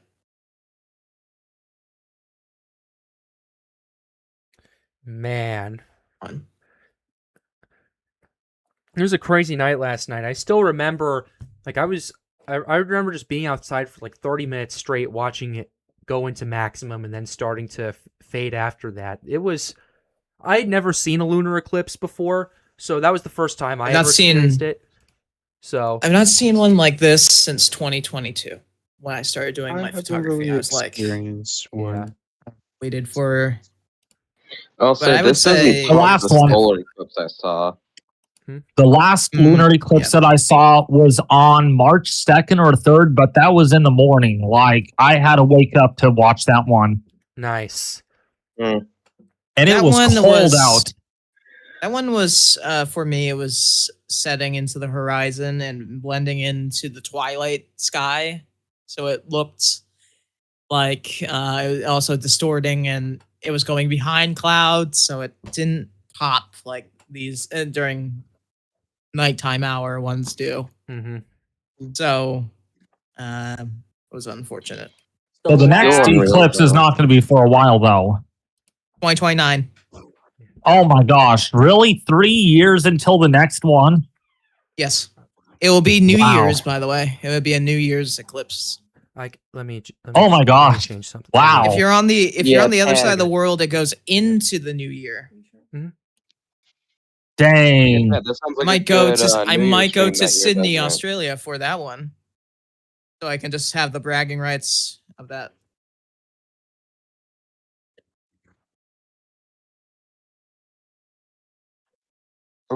The Pat, last I'm liking. total lunar eclipse that I saw was back in 2025, and it was so late. It was a work night for me, so I basically just popped right. out for like a minute to try and look at it. I grabbed my DSLR and I literally laid on my concrete driveway with like a 400 millimeter lens to stabilize the Sounds camera about so right. that I could take the shot. All right. Dang it. We won't see that one. The United States will barely see it. Darn it. Oof. But yeah. Mm. Oh man. Yeah. Mm. All right. Yeah. All right. Cool. Send some Daniel's- others into the Yeah, you've Yeah, submitted a lot. check- you've sent check in a your- lot. Yeah, I'm seeing it. go for your best shots on that. Not all of these are fantastic in my Yeah. opinion. I'll select 3 of the best from right here and then show them to the show. Yeah, sorry, I was taking care of something real quick. But yeah, we'll go ahead. But yeah, let's see. Not really. This one. The issue is the ones that one. look fuzzy. The ones that look fuzzy are due to me unknowingly realizing that I realized it later, but my lens was completely fogged over. Yeah. So, and then that ruined half of my shots, but I still have another 300 photos to pull off my camera from the opposite ends of Well, phases. I picked one of the best ones out of there. This one looks pretty nice. That's the first one. Yeah, the second one. You can actually see the stars as well in the background. Yeah. Let's see. This one. Because this one was shot at an exposure of like 2.5 seconds. Yeah. This one's a little bit of a darker tint right here, but I like the background of the stars and all that. Still a good shot right here. Let's see. What's I definitely need to go through. Okay, this one's a little fuzzy right here, but I can. I don't know why. I can use this. Partial eclipses, Yeah. specifically lunar. I think partial lunar right. eclipses look more bare than total All right. because you can see all the stages at one point. You know what I mean? You can Yeah. see the shine at the top from the sun. Hmm. Like the moon glow at All the right. top. Yeah. The darker, it's like stage 2. Stage 3 is the slight tint, and then stage 4 is like the tint, the red. Yeah. All right. Yeah, I You just see pulled all up Daniel's last photo I'm showing right here. It's a little bit fuzzier, but at the same time, background looks pretty decent, and I figured, hey, why not pick one of the rough good ones, if that makes sense. So, yeah, the rest of these Brilliant. the rest of these are during the partial eclipse and all that. So, at least when it was So at like partial. the next, for everybody at home, the next eclipse that will be visible lunar Mhm. in the States will be the New Year's eclipse 2028, December 1st. Wow. But it's only gonna really in the US, it technically, if you're like the states itself would be up in Washington State, you have your best shot, but it does not quite reach totality before it goes below the horizon. So it is a sunset one if you are trying to capture it, your best shots being in Alaska or Hawaii. Yeah. Besides that, or out towards Guam or any of that, Mhm. those territories. But the one that's going to be the big one, and also the deepest eclipse, will be later in the year of 2029. Yeah, I know, far. I I'll be know. old. I'll be decrepit. But that will be a dead center in the Earth shadow lunar eclipse. All right. So the darkest that it can possibly get. And that will be June 26, 2029. 2 days Wow. after my birthday. Nice. Wow. So how rare is it for a centralized eclipse, Daniel? Like, how rare is it? I'm actually not quite sure, but it's definitely hard. It's rare. I've not seen any. Well, actually, no, that's a lie. I think it's every handful of years. It's not common.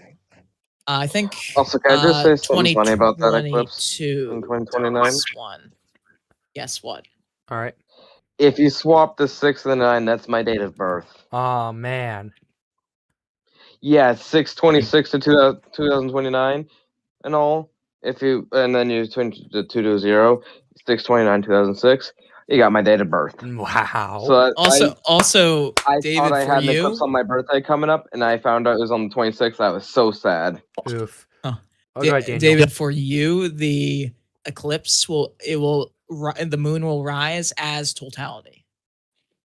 I know that's the terrible thing about this. So now, Daniel, I have another question for you. So this eclipse, penumbral stage, that's first contact to last contact, technically, is only going to be 5 hours and 35 minutes long. But there have been longer eclipses with longer penumbral. So why is this one not going to last quite as long despite a centralized eclipse? Great question, and I have a great answer for it. You know how we have supermoons and micromoons? Yes. That's your answer. Since the moon does not have a perfect orbit around Earth, it has an elliptical orbit. It's either slightly closer or slightly further or in the middle. I believe this one's going to be... This might be...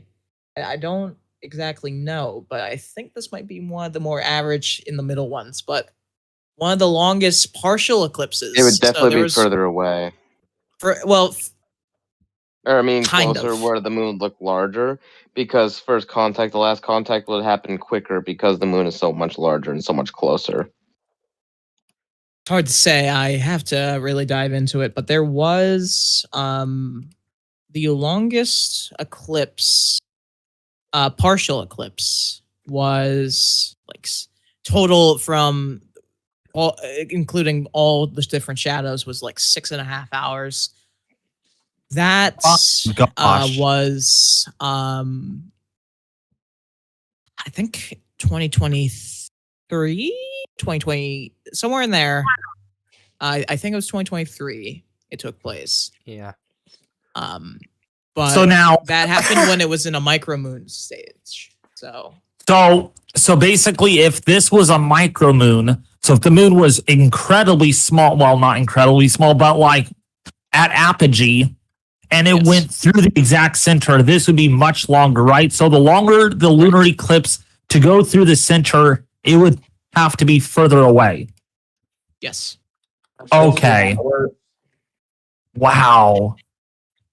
So, and also another thing to mention, next year, we don't really have a lunar eclipse of a blood. And we don't have blood moon lunar eclipses. We have the outer shadow, which is barely noticeable. And why would that be? Because we go through cycles where we have only penumbral eclipses for the next 2 or 3 years, and then we have lots of totals and partials. So it seems like there's a pattern here. Yes, because since also the orbit of the moon is off a certain axis, it doesn't always line up correctly. Oh, okay. Yeah. So it's like how the moon has a partial, because the moon itself has the same issue. It's on off axis by the time it hits. There is a total eclipse out there in space when it's partial here. Which makes me wonder wow. if people on the International Space Station sometimes see a total solar eclipse if it's like a 99% somewhere. Yeah. Oh yes, that's right. Yeah. I I bet wonder if they that's actually do. been observed. I bet they do, because if you go behind the moon, if you're standing on the moon and behind the Earth, it probably looks like a solar eclipse happening. Yeah. Well, and that's. Oh, you know what, Pat? I'm gonna send you an image, and I think this is really good to demonstrate. Give me 5 seconds. All right, it's Well, fine. a minute. But Well, there's a good thing to say about the moon, since we're on the eclipse topic. But last year, in the earlier part of the year in 2025,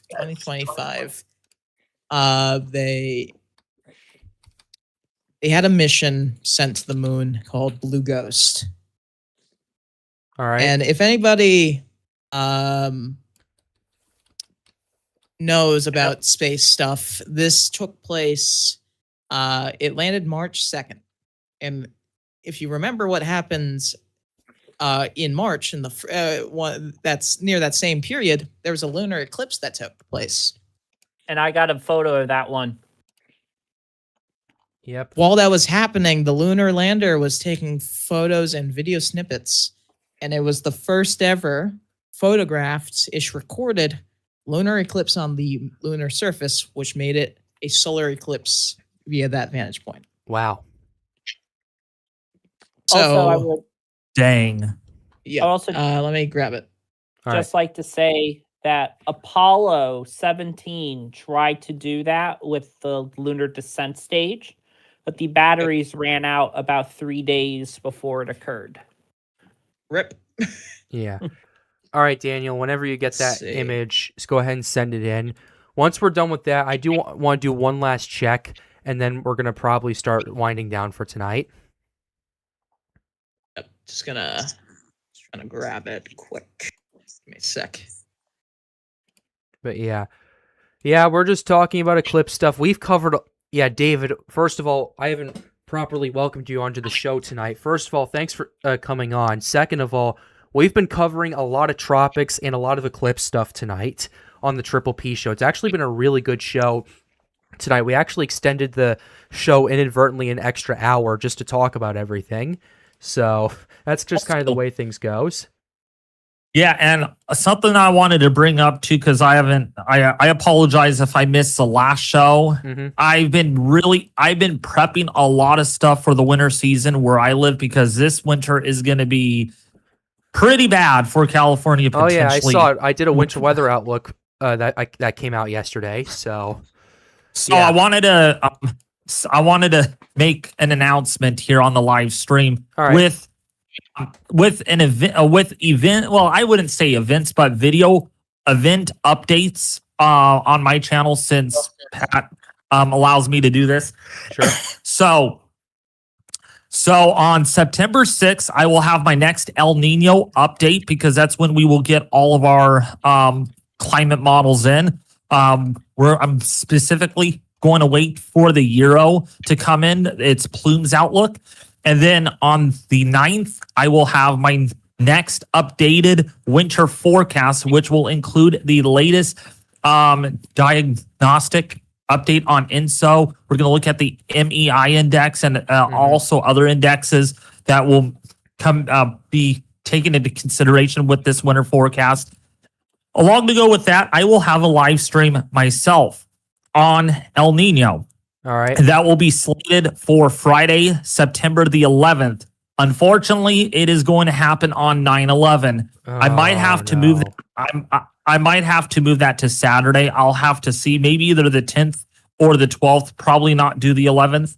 I'm in remembrance of 9/11, so that's probably what I'll do. Actually, I can move my winter forecast a day earlier and then do the El Nino update live thing on Saturday the 12th, followed by my snow amount forecast that is slated for Wednesday the 23rd of September. So 4 big updates coming to the YouTube channel when it comes to this upcoming winter and El Nino. I'm excited for it. Can't wait to see him. Yeah. But yeah. Same All right. here. Oh, Yeah, I also sent in the yeah. I saw. I photos was about to from pivot Blue towards Ghost. that. Daniel. Yep. Yeah. This is the solar eclipse from that vantage point image you were mentioning, correct? Yeah, well, lunar eclipse, but a solar eclipse from the it's a lunar eclipse from the vantage point of the moon. This was 2025 March lunar eclipse. Yeah. But the Blue Ghost lander by Firefly Aerospace was on the Mhm. surface of the moon and captured this image of a diamond ring Yep. solar eclipse. But this is the first Earth solar eclipse from. Yep. It's very confusing. Yeah, I know. Saying Yeah. out loud. All right. Yeah. That's. But then the other image shows the red tint on the surface Yep. from the wide shot of the lander. All right. Yeah. Thank you for sharing those, Daniel. Yeah. Guess we found the real surface of Iron Lung, I guess. Ah, yes. Shout out Markiplier. All right. If that's all right. Well, I think. Well, before we start winding down, is there anything else we want to go over before we end things off? Because I think we've covered a lot tonight. We covered a lot of Trophics. We covered Dolly. We covered E-Pack. We covered W-Pack. We covered the Eclipse. It's been a busy night. A busy night with your Yeah. insanities. All right. Well, Zero Z icon's about a quarter of the way loaded. yeah, I'll probably take a look at my own time. Yeah. All right. Is there anything else? I'll do it. All right. Well, this was a very big stream. This is a very big stream. Actually, I just want to see. Okay, the icon is. Okay, the icon's. Let's see. The 0Z icon is. It's only 3 days out. Okay, I'm just curious to see what it's doing. Okay, it's gonna render. I'll see what it's doing later. But ladies and gentlemen, thank you for being on the stream tonight. Thank you for joining us on the Triple P show. If things continue to ramp up with Dolly as we've seen the last day, we might do another bonus show on Sunday. We're not 100% sure. We've talked about it tonight. It's next 24 hours are critical. We're going to have to see how that pans out. But until then... Triple P is on the case. Yes, that's right. Triple P is on the case. And until then, we will keep you updated. Like and subscribe if you are new. The goal, as always, is to get more people engaged with weather. We are 80 subs away from 16,000. So be sure to hit that subscribe button. It'd be much appreciated. Also, feel free to join the Storms United Discord server. The link to that is in the pinned chat and in the description down below, so be sure you don't miss that. Thank you. Storms United Instagram. Yep, and join the Storms United Instagram as well. Thank you all for joining the stream tonight. We've had a fun show, but as all good things happen to do, they have to come to an end. So, ladies and gentlemen, thank you for joining the show. Have a wonderful night.